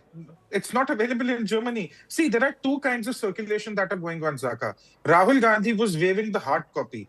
But what reports are suggesting, there is also an e-book that is circulating. The same e-book, that's a pre-print copy. Now, number 2, Mr. Kalappa has said that this is some sort of a repressive regime. Even in America, the serving officers or the retired officers, when they publish their memoirs, they have to go through the Department of Pre-Publication and Security Review. It's a lifelong obligation because when they sign up for the uniform, they sign a non-disclosure agreement. In India also, you have similar measures. These are some very, really sensitive matters. And I'm not just talking about Galwan. You have had soldiers, you've had officers, you've had esteemed, decorated officers who have fought the Kargil War, the 71 War, the 65 War, in between so many innumerable battles. There is a process in place. What worries me is that if today such leaks can happen, it sets a very dangerous precedent for tomorrow. And do not only look at it from the military side. What if tomorrow a nuclear scientist or an ISRO scientist or an atomic energy scientist or anyone from other sensitive sector is weaponized by some agency in the name of leaks? What do we do then? So Shazia, the book is one part. The other part, he said, was, how can Congress women MPs be accused of trying to attack the Prime Minister? They don't come into the house with weapons. Mr. Gandhi's contention is the Prime Minister was scared and that's why he didn't turn up in the house. He made the exact same speech in the Rajya Sabha. Zaka, has happened for the first time in the history, the constitutional history of this of our nation, that there have been, as a part of strategy, and such a small-time petty strategy at that 5 women MPs walked in, crossed the lobby, which they don't do, and just to gherav the Prime Minister. Now, this is, you have a problem with the Prime Minister because you can't win against him. You don't know what on earth to do. You keep getting exposed. Your intellectual bankruptcies for everyone else to see. But forget about that. You want to insult the Parliament, the Prime Minister's chair, the Speaker's chair. And do you actually want marshals? You want pictures of those the next day that the marshals are actually are taking the women parliamentarians away? There is something called dignity of the House. I don't think anybody is getting it.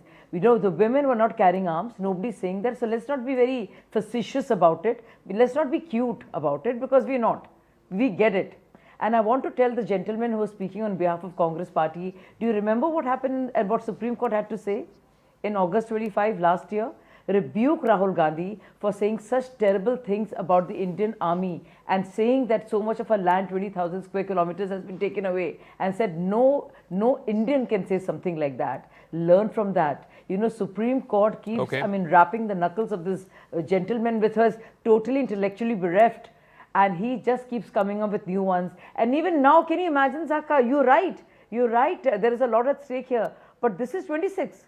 You're right, we're talking about 62, why can't we talk about 2020? But can you imagine that we are discussing the budget? something that impacts people. Even all the states where Rahul Gandhi's Congress party is in power, and he doesn't, this bright spark, this crown prince or clown prince has no one question. He's stuck on why he's not being allowed to speak, knowing very well that this is not the primary source. It is unpublished. General Ravne himself has said that.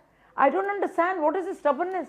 Okay. And then because you have been exposed and people can figure out that you're a poor parliamentarian with little regard for the rule book, you try to make it worse, up the ante and have a strategy, use your women MPs as some kind of a, you know, shield. create Okay. some kind of a situation in the parliament. Quick one line closing from House, Tushar. Yeah.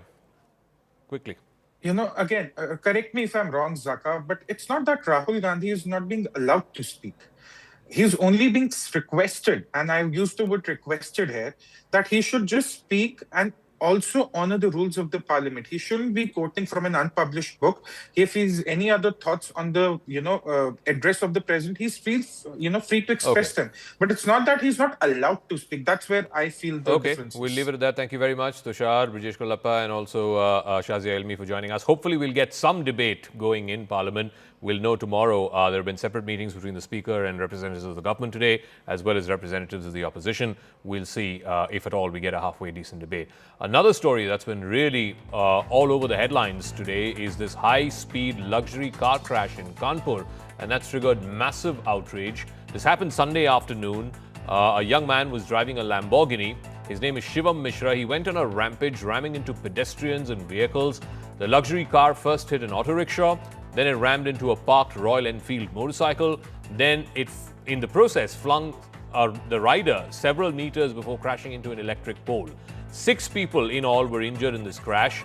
Shivam happens to be the son of a tobacco baron called KK Mishra, and perhaps that is the reason why he was not even named in the FIR initially, even though he was driving, even though it's on video that he rammed into all of these people.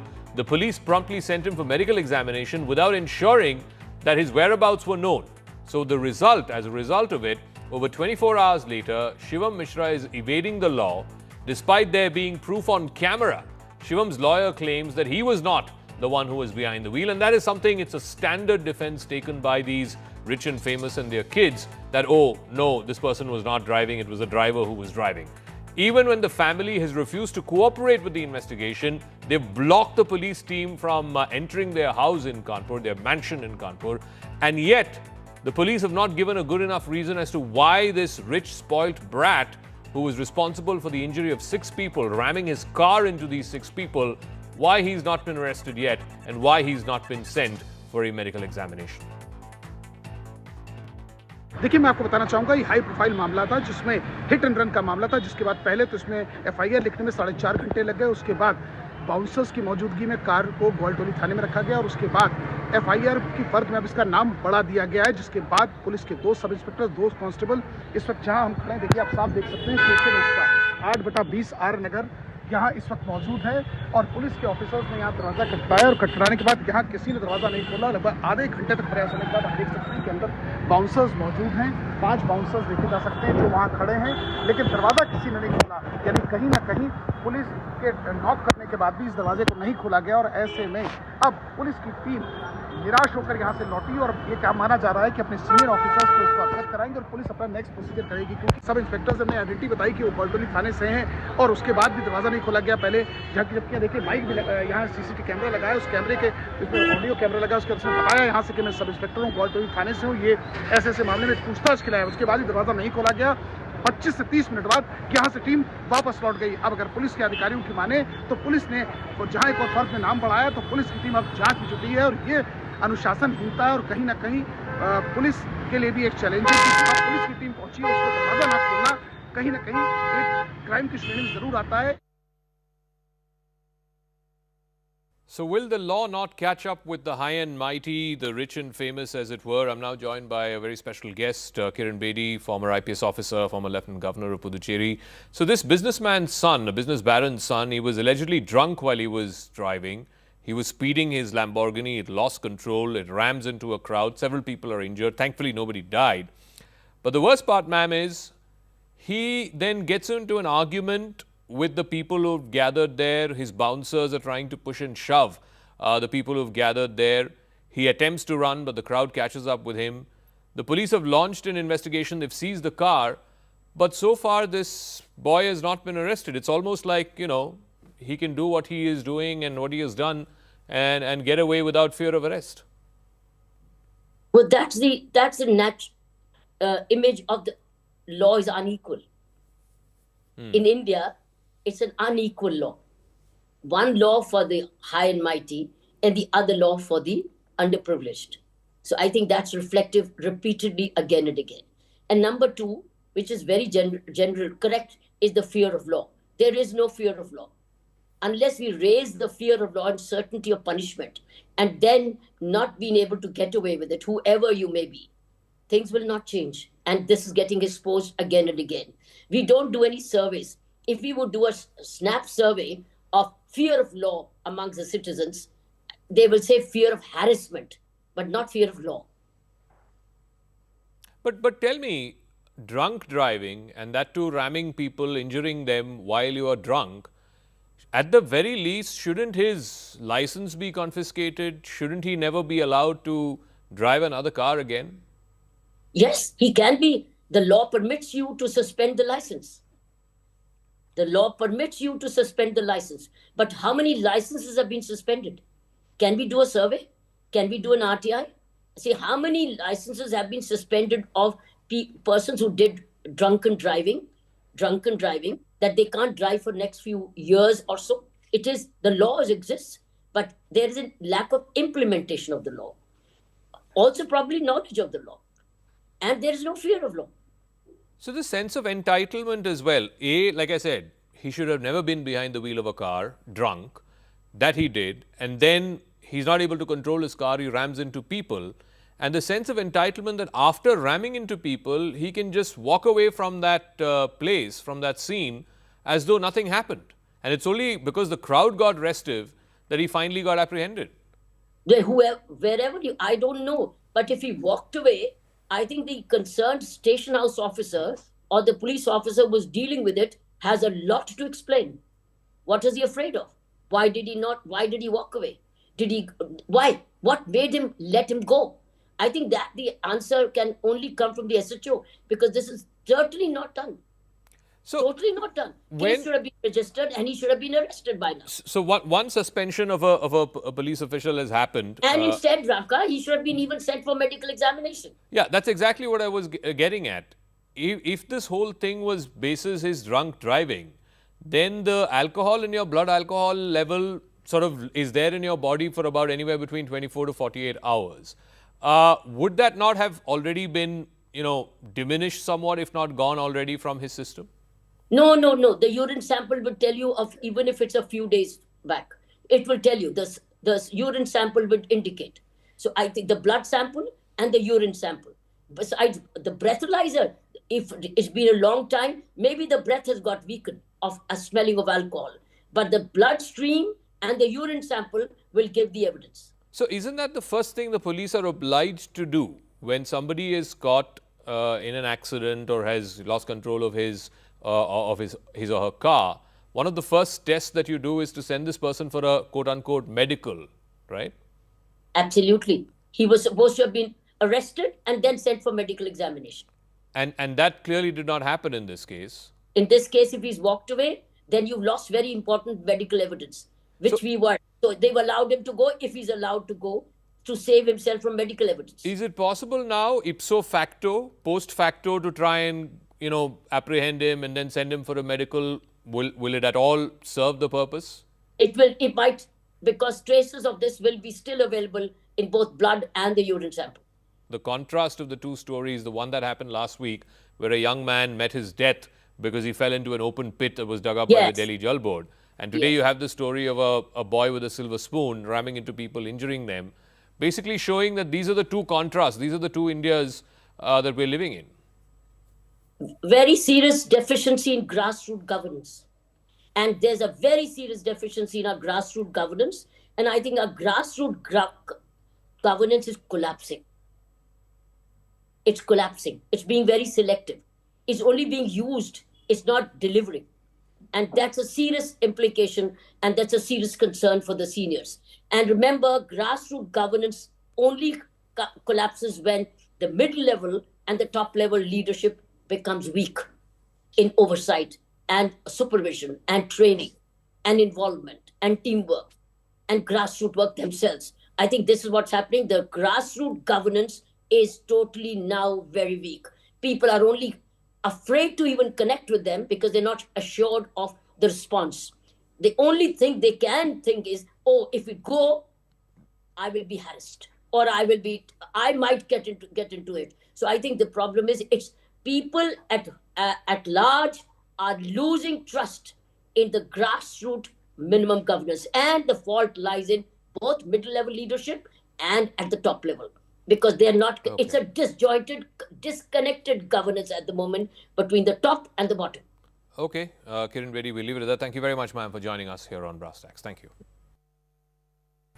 India and the United States have reached a framework for an interim trade agreement under which both countries will lower import duties on select goods and enhance bilateral trade. Union Commerce and Industry Minister Piyush Goyal described the India-US interim trade agreement as a historic milestone. He also added that the trade deal is fair, equitable and balanced. The government maintained that India has secured a major trade advantage over its competitors and its peers in this region, while at the same time protecting sensitive sectors like agriculture and dairy. So did India and Trump's America in this entire trade war that the US president has unleashed, has India managed to secure a fair trade deal from the US? Well, it's run into some political rough weather here in India, but at the same time, the big picture seems to be that finally India and the United States can put their relationship back on track. Let's listen into some reactions.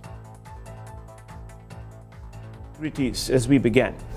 So this framework, is historic. You've sort of suggested it is. Is it legally binding with enforceable timelines, or is it a political understanding only? Because President Trump can be a bit fickle, and we've seen that. He signed a great deal, as he proclaimed, with Canada and Mexico, and then sort of, it went south. So how do things work? I think we have very excellent relations, and our deal is very different from what most others did, because we've gone into very great detail, and we've finalized all the contours of what benefits both sides will get, so that it can be a mutually beneficial and very fair and balanced trade deal. So I don't think there should be any issue. The joint statement is out this morning.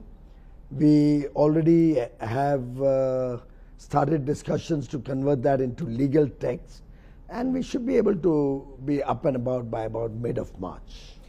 Is there any built-in mechanism which holds the US, for example, to its commitments, supposing there is a change? Well, I think the very fact that we have such good relations with the United States of America, the fact that our teams have finalized everything inter, say, the US and India on paper, I don't see any problem of that.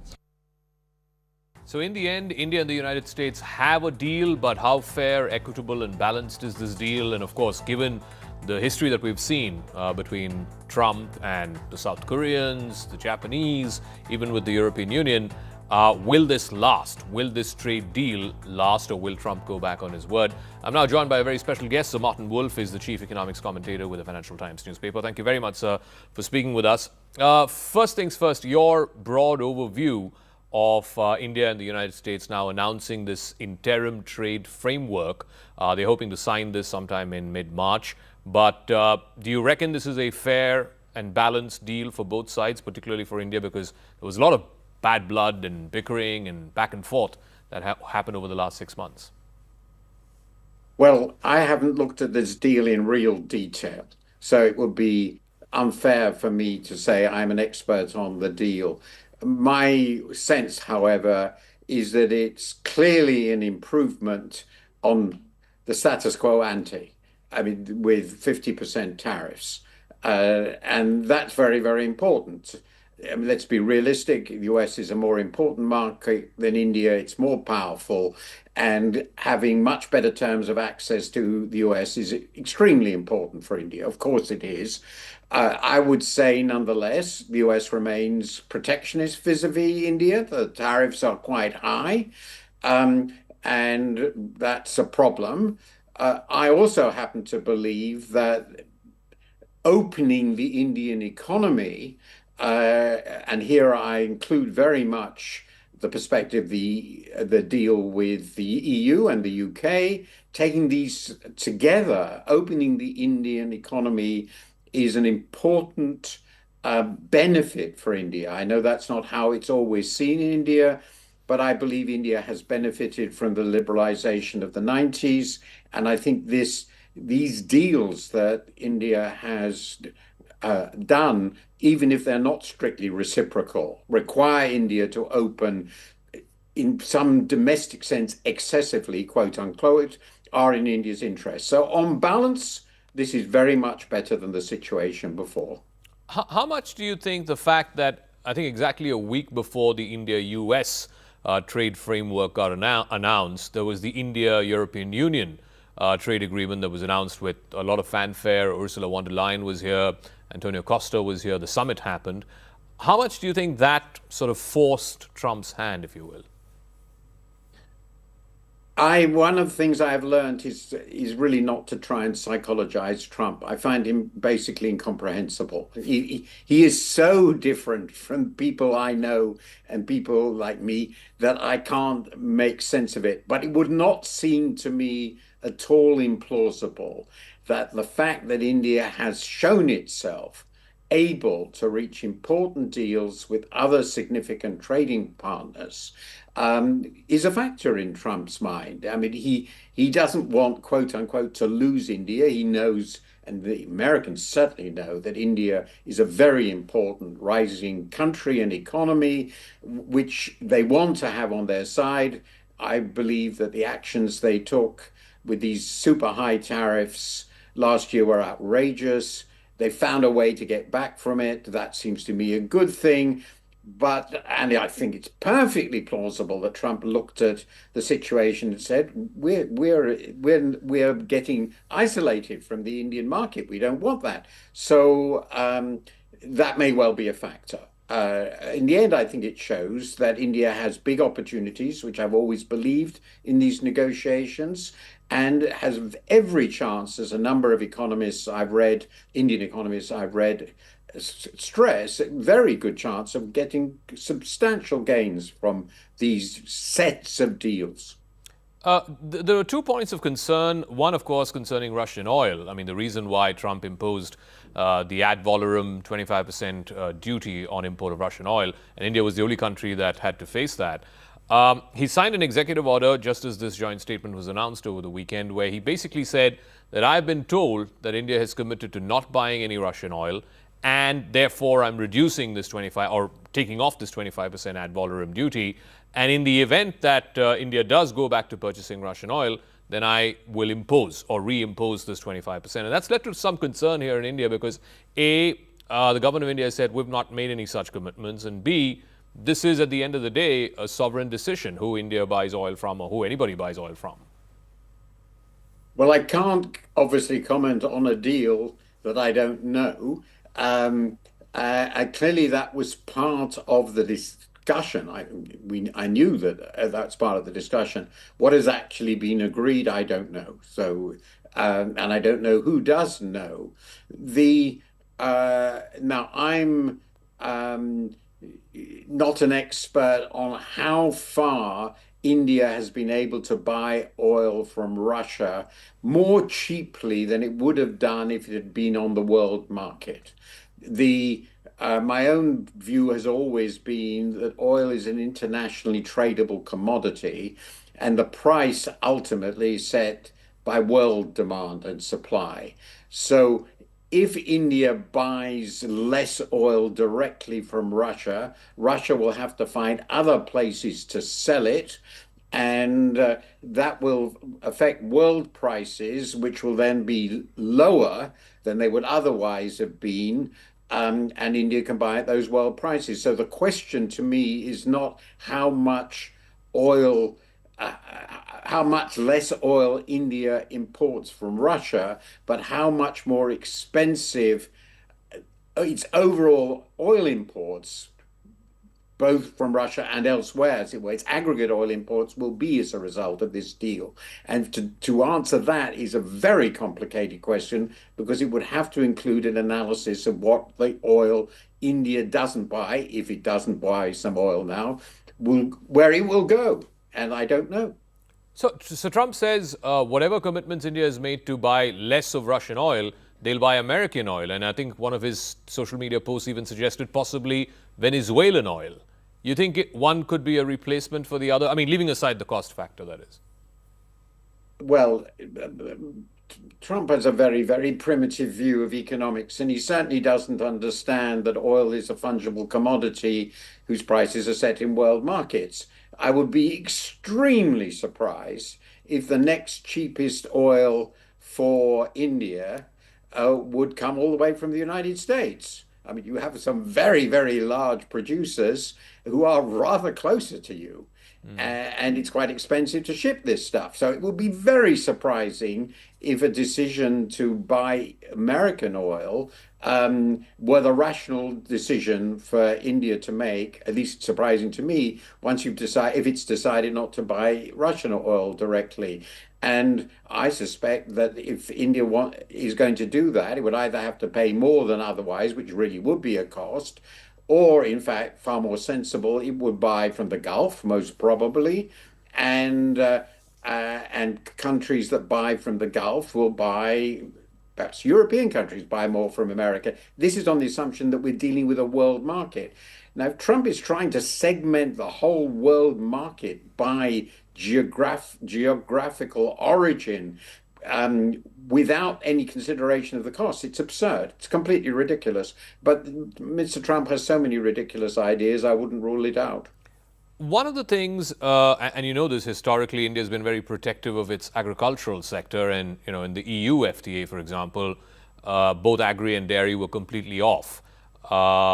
With the US one, at least in the framework that's been announced, there are some agricultural items that India has agreed to import from the US, but a bulk of the staple crops that India and Indian farmers produce seem to have been protected. You think that works for both countries at a time when Trump has also made a big deal about agri and American farmers getting access to markets like India and China, etc.?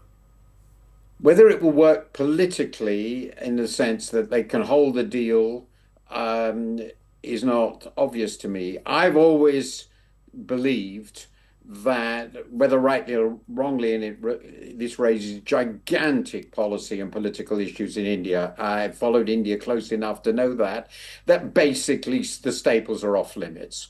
You would know better than I, but I've always tended to the assumption that any government, however popular, that liberalized significantly imports of the staples would be overthrown. It's impossible, I think. I may be completely wrong, but I've always assumed that's something that an Indian government couldn't do. And I assume that that is what the Indian government does think, because this is consistent with what it's agreed. And I assume that the Americans understand that. So that will not be part of the deal. The American agricultural industry is obviously affected by many other parts of the Trump trade policies, because he started a trade war, and of course the reaction to that on the other side is to hurt American agriculture. And this is for countries which would normally be big importers of foodstuff, naturally big importers of foodstuff. So I think the Americans have other places to worry about. The chances they're going to get a huge share of the Indian market as things are today, and I would have thought for decades into the future, must be very low, unless I completely misunderstand Indian politics. All right, one final word. So the only country, major country, with whom America does not have a trade deal now in the last year or so that Mr. Trump's been in office, is with China. And he said that he's going to China in April. There's going to be a summit. He desperately wants to cut a deal with Xi Jinping. What does it tell you about the relationship between the two biggest powers, particularly on the trade front, that it's America that seemingly wants a deal with China? He's not able to do to China what he's done with other countries, try and browbeat them into accepting his terms of engagement. Well, I suppose I have two comments on that. China has demonstrated that it has planned and organized its economy in ways that give it huge leverage. And that was demonstrated in the tariff war over the summer, last summer. And the Americans, I'm sure, haven't forgotten it, because huge parts of their industry, their electrical industry, their electronics industry, digital and so forth, is dependent on Chinese inputs and Chinese both intermediate and commodity imports. So they know that. So the deal is going to be very difficult to reach. It seems to be very difficult. And that links to the second problem, which is Trump's big excuse, if you like, for these crazy tariff policies, as we're going to reindustrialize America. We're going to create manufacturing jobs.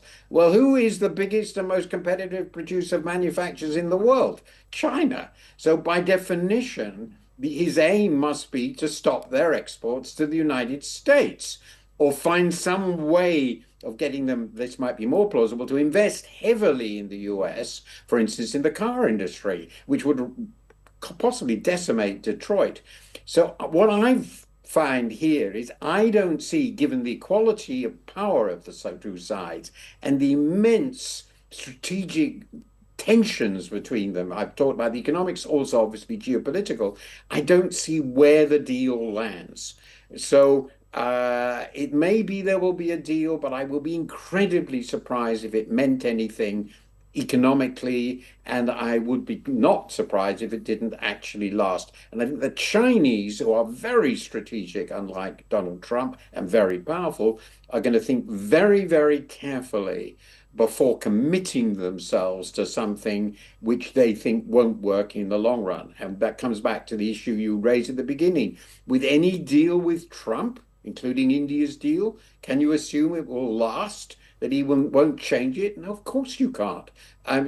Trump finds the idea of renegotiating deals constantly. Just look at its US and Canada. That's what he does. So, of course, this isn't settled. It's not settled with India. And even if it's quote unquote settled with China, I don't think it will be. All right. So, Martin Wolf, we'll leave it at that. Thank you very much for joining us with your thoughts and perspective on the India-US free trade agreement, as well as, of course, how this trade and tariffs over the last year have changed the whole trading order as we know it. Japan's new Prime Minister took a historic risk and won big. Just 100 days after becoming the first woman to lead the country, Sanae Takaichi called a snap election, betting that voters would back her hard.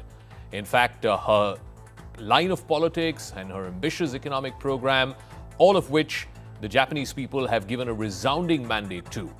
In fact, they've delivered the Liberal Democratic Party, the ruling party, a sweeping landslide which can potentially reshape Japan's political landscape. It hands Takaichi almost unchecked power at home, and it signals a more assertive Japan on the world stage at a time when Takaichi had run into an assertive and almost hegemonic behavior by China. This is her response to Chinese one-upmanship in the Indo-Pacific. Prime Minister Sanae Takaichi of Japan took a huge gamble holding a snap election just 100 days after she became the first woman to serve as Japan's Prime Minister. That gamble paid off. Japanese voters offered her a resounding mandate both for her economic policies and her tough stand on immigration, as well as taking on China. Sanae Takaichi's Liberal Democratic Party won a landslide. They secured an absolute majority in Japan's 465-member House of Representatives, or the lower house of Japan's parliament, the Diet. As of early Monday in Japan, the official results listed by NHK, the public broadcaster, the LDP party had won at least 310 seats. That is massively up from the 198 that it had the last time. The result now clears the way for Prime Minister Takaichi to enact a conservative agenda, whether it's on defense spending, social issues, and also to strengthen her position on the global stage. US President Donald Trump had given her candidacy a ringing endorsement on the eve of elections. The outcome is a remarkable reversal of fortunes for Sanae Takaichi's party, which has governed Japan for much of the last 7 decades. But in recent years, it has suffered a series of bruising defeats in local elections. For the first time in Japanese politics, the LDP was in the unusual position of being a minority in both houses of parliament. That has changed with Sunday's result. Takaichi told NHK after her victory that she had called the snap election because she felt it would be wrong to simply drag things along without seeking a public mandate. Regarding the legitimacy of her government, Takaichi noted that she had felt a sense of unease for a while. Takaichi had taken over from the previous government of Shigeru Ishiba amidst a fallout on rice imports from the Japan-US deal under President Trump. 私は柔軟性が取り柄です。ですから野党からの方々からいいご提案があったらしっかり受け止め、ただ財源は野党の方々探してくださらないので、その政策を実行するための財源も含めてしっかり考えたいと思ってます。With her party now on a much stronger footing, with a parliamentary majority in both houses of the Japanese Diet, Takaichi will now face very few constraints as she pushes through an aggressive government spending program as well as expansive national security laws. By joining forces with another group called the Japan Innovation Party, Takaichi will be able to harness a supermajority and fast-track her priorities. The LDP will not stand in her way, and there will virtually be no opposition to slow down her agenda. The biggest constraints that she could likely face are external: financial markets, Washington, and Beijing. Takaichi is working to persuade President Trump to maintain American military as well as economic commitments in Asia. The two are in fact set to meet in Washington in March. Trump backed her in a social media post on Truth Social Friday, calling Takaichi a strong, powerful, and wise leader. After her victory on Sunday, Takaichi responded to Trump's endorsement, writing on X that the potential of our alliance between America and Japan is limitless. She's also dealing with the fallout of China's efforts to punish Japan over a comment that she made in support of Taiwan, which is a self-governed democracy which Beijing claims as its own. Back in November, Takaichi had said that Japan could intervene militarily if China were to attack Taiwan. China unleashed a wave of reprisals, restricting Japanese seafood imports, discouraging Chinese tourists from going to Japan, and moving to limit the export of critical minerals or rare earths to Japan. Takaichi was forced to clarify. Now her supporters are hoping that this landslide victory will help send an unequivocal message to China that Tokyo will not back down on the face of Chinese threats. Takaichi soared to victory in part because of her popularity among young people. They see her as charismatic and a dynamic leader and someone who's willing to stand up to China. Takaichi's win comes as right-wing groups in Japan are gaining strength. Sansito, a Japanese political party that shares some similarities to the MAGA movement of Donald Trump, won at least 11 seats. In the last election, they had just 2 seats. The party has an outsized voice in national politics, and it has put pressure on Takaichi to move swiftly. It wants to raise stagnant wages, and it wants to crack down on immigration. Takaichi might push other changes which have been long sought by the conservatives, including enacting an anti-espionage law and amending Japan's pacifist constitution in order to unfetter Japan's military. After World War II, Japan had adopted a pacifist constitution where it gave up the right of first strike and the pursuit of nuclear weapons. Now, that may change. But the economy was front and center in the campaign. Takaichi put forth aggressive government spending programs with the aim to spur growth, but they've also stoked jitters about Japan's staggering debt levels. Japan currently has 200% debt to GDP. A disciple of former Prime Minister Shinzo Abe and his loose monetary economic policies known as Abenomics, Takaichi too wants the Central Bank of Japan to ease up its purse strings. She's a long-standing proponent of massive fiscal stimulus to break a long-standing deflationary cycle. Takaichi pushed through a record supplementary budget last year. She accelerated plans to increase military spending and to advance large state-led investments in artificial intelligence and semiconductor manufacturing, both of which will have the approval of the Trump White House.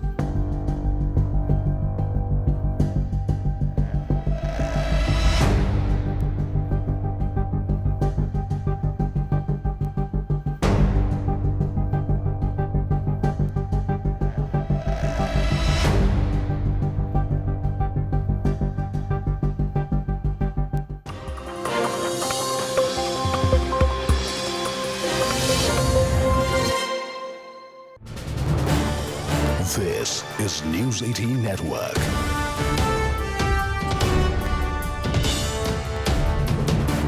India's largest news network. From Kerala this time, Samastha, a prominent Muslim scholarly body, has now passed a resolution asking for vigilance against pan-Islamist extremist ideologies and organizations following Maududist ideology. These are organizations like the Jamaat-e-Islami. This comes even as opposition leader V.D. Satishan said that the Congress-led UDF will accept the support of Jamaat-e-Islami for upcoming assembly elections. Satishan had said that they do not now have a stand of forming any Islamic republic. But remember, the Congress party has been facing flack as far as being soft on organizations like the Jamaat-e-Islami is concerned, but also either, if not actively, then passively seeking and taking support of organizations like the Jamaat-e-Islami. So you've got another Muslim body in the state now opposing bodies like the Jamaat-e-Islami. They feel Islamist and extremist ideologies. They feel these are pan-Islamist, extremist, ideology-based organizations. So what's really going on? Is there a battle going on between various forms of Muslim thinking in Kerala? How will that shape the upcoming elections is a big question. Let's go across to my colleague Neetu first up. Neetu, what is this body exactly and why are they raising objections to Jamaat-e-Islami? Why do they consider them extremist, for example? Now, see, Samastha is a Muslim scholarly body. Samastha Jamiyat Ulma is what they are known as. It's a Muslim scholarly body. It's mostly the Sunni faction, and they are politically they are seen more closer to the Indian Union Muslim League, at least one faction of this. So they have been against the Jamaat-e-Islami and their thoughts, and in this resolution also clearly stating, though they are not taking the name of Jamaat-e-Islami, they are clearly saying Maududist ideologies, which means the Jamaat-e-Islami, and clearly stating that certain factions are trying to create this extremist ideology, trying to take the Muslim youth from the mainstream and put into this extreme ideology. So this is something that cannot be accepted. And politically, how it's important is that it comes within days after leader of opposition of Kerala, V.D. Satishan, said that Jamaat-e-Islami's Amir has clearly said that they no longer stand for their demand of having an Islamist nation in a pluralistic society like India and Kerala. So that is, they will accept the support of Jamaat-e-Islami in this elections also if they offer, because this is what their stand is. So this resolution by the Samastha coming in a few days after that, definitely putting the UDF as well as the Congress in the defensive, because Indian Union Muslim League is an ally of the UDF. And when asked this question to P.K. Kunyalikutti on Samastha's resolution, Kunyalikutti clearly not giving a direct answer, but saying that these are different ideologies and both the sections have been talking about their ideologies. So that is something which the Samastha has done. And he goes on to attack the LDF, saying that earlier you all had taken support from Jamaat-e-Islami and you cannot attack the UDF on that. So this is where politically it stands, and ahead of elections all this becomes important, because be it the Samastha or the Jamaat-e-Islami or the other factions, they will all have a say at least in the run-up to the elections when the campaigns are being run, because they can direct the way in which the issues are being discussed ahead of the elections. So will this push the UDF, the Congress-led UDF, into some sort of a rethink, Neetu? See, all these factions are important, whether it's Samastha or the other factions. As we have said, a faction of that clearly supports the Indian Union Muslim League. So for them, it becomes difficult to openly say, but at the same time, the stand that the Congress and the UDF will take is that we are accepting anyone's support. We are not in any kind of alliance with the Jamaat-e-Islami or anything, but ahead of last elections, they had offered their support for the Congress Congress and the UDF, and if that is what they are offering this time also, we will be accepting. But talks in these lines will be more ahead of the election, Shivani, because definitely there will be questions asked to the Congress and the UDF, and how will they be explaining to the larger public and also sections within the Muslim community, as it's now Samastha which has passed a resolution against this organization and stating that... Let me also take a quick BJP reaction. Shehzad Poonawalla is joining us. Shehzad, how do you read into this situation? Do you think the Congress facing not an opposition per se, but a reminder?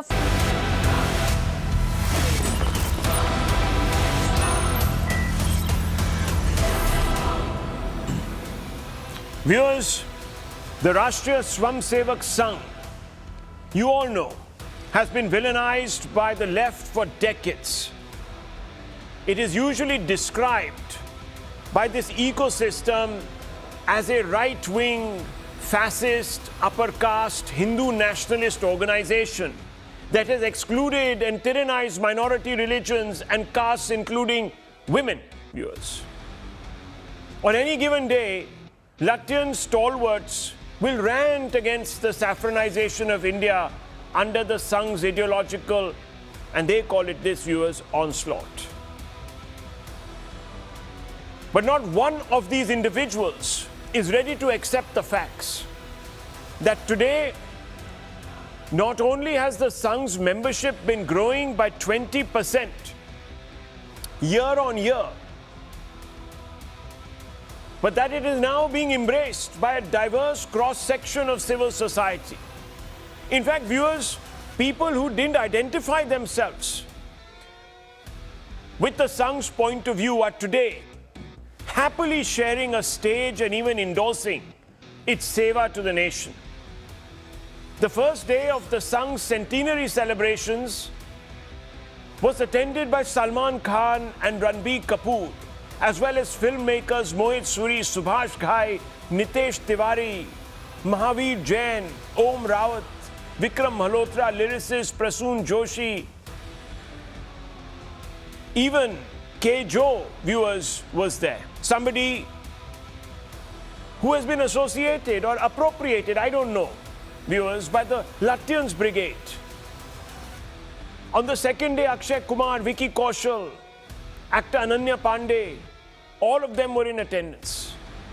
It wasn't only that they shared a Sangh platform, but even endorsed the Sangh's point of view, viewers. Listen to what some of them said. आज मुझे मोहन जी की बातें सुनने का मौका मिला।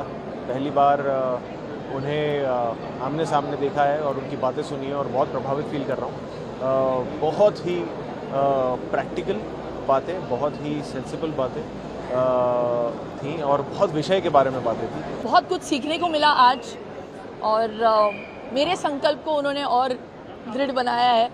तो I really hope to take his words forward and मैं देश की सेवा में थोड़ा सा और हाथ बटा सकूं। बहुत सारी उनकी बातें बहुत दिल को भी छू गई और ये भी मैं कहना चाहूँगा कि उनका जो सेंस ऑफ ह्यूमर है वो कमाल का है। वो जिस तरह उसके सारे जो ख्यालात तो वो कहते हैं जो बहुत उम्दे हैं, लेकिन उनका सेंस ऑफ ह्यूमर जो है वो बहुत एंटरटेन भी किया उन्होंने। सबने बहुत हंसे भी और बहुत हमने अपलॉड भी किया।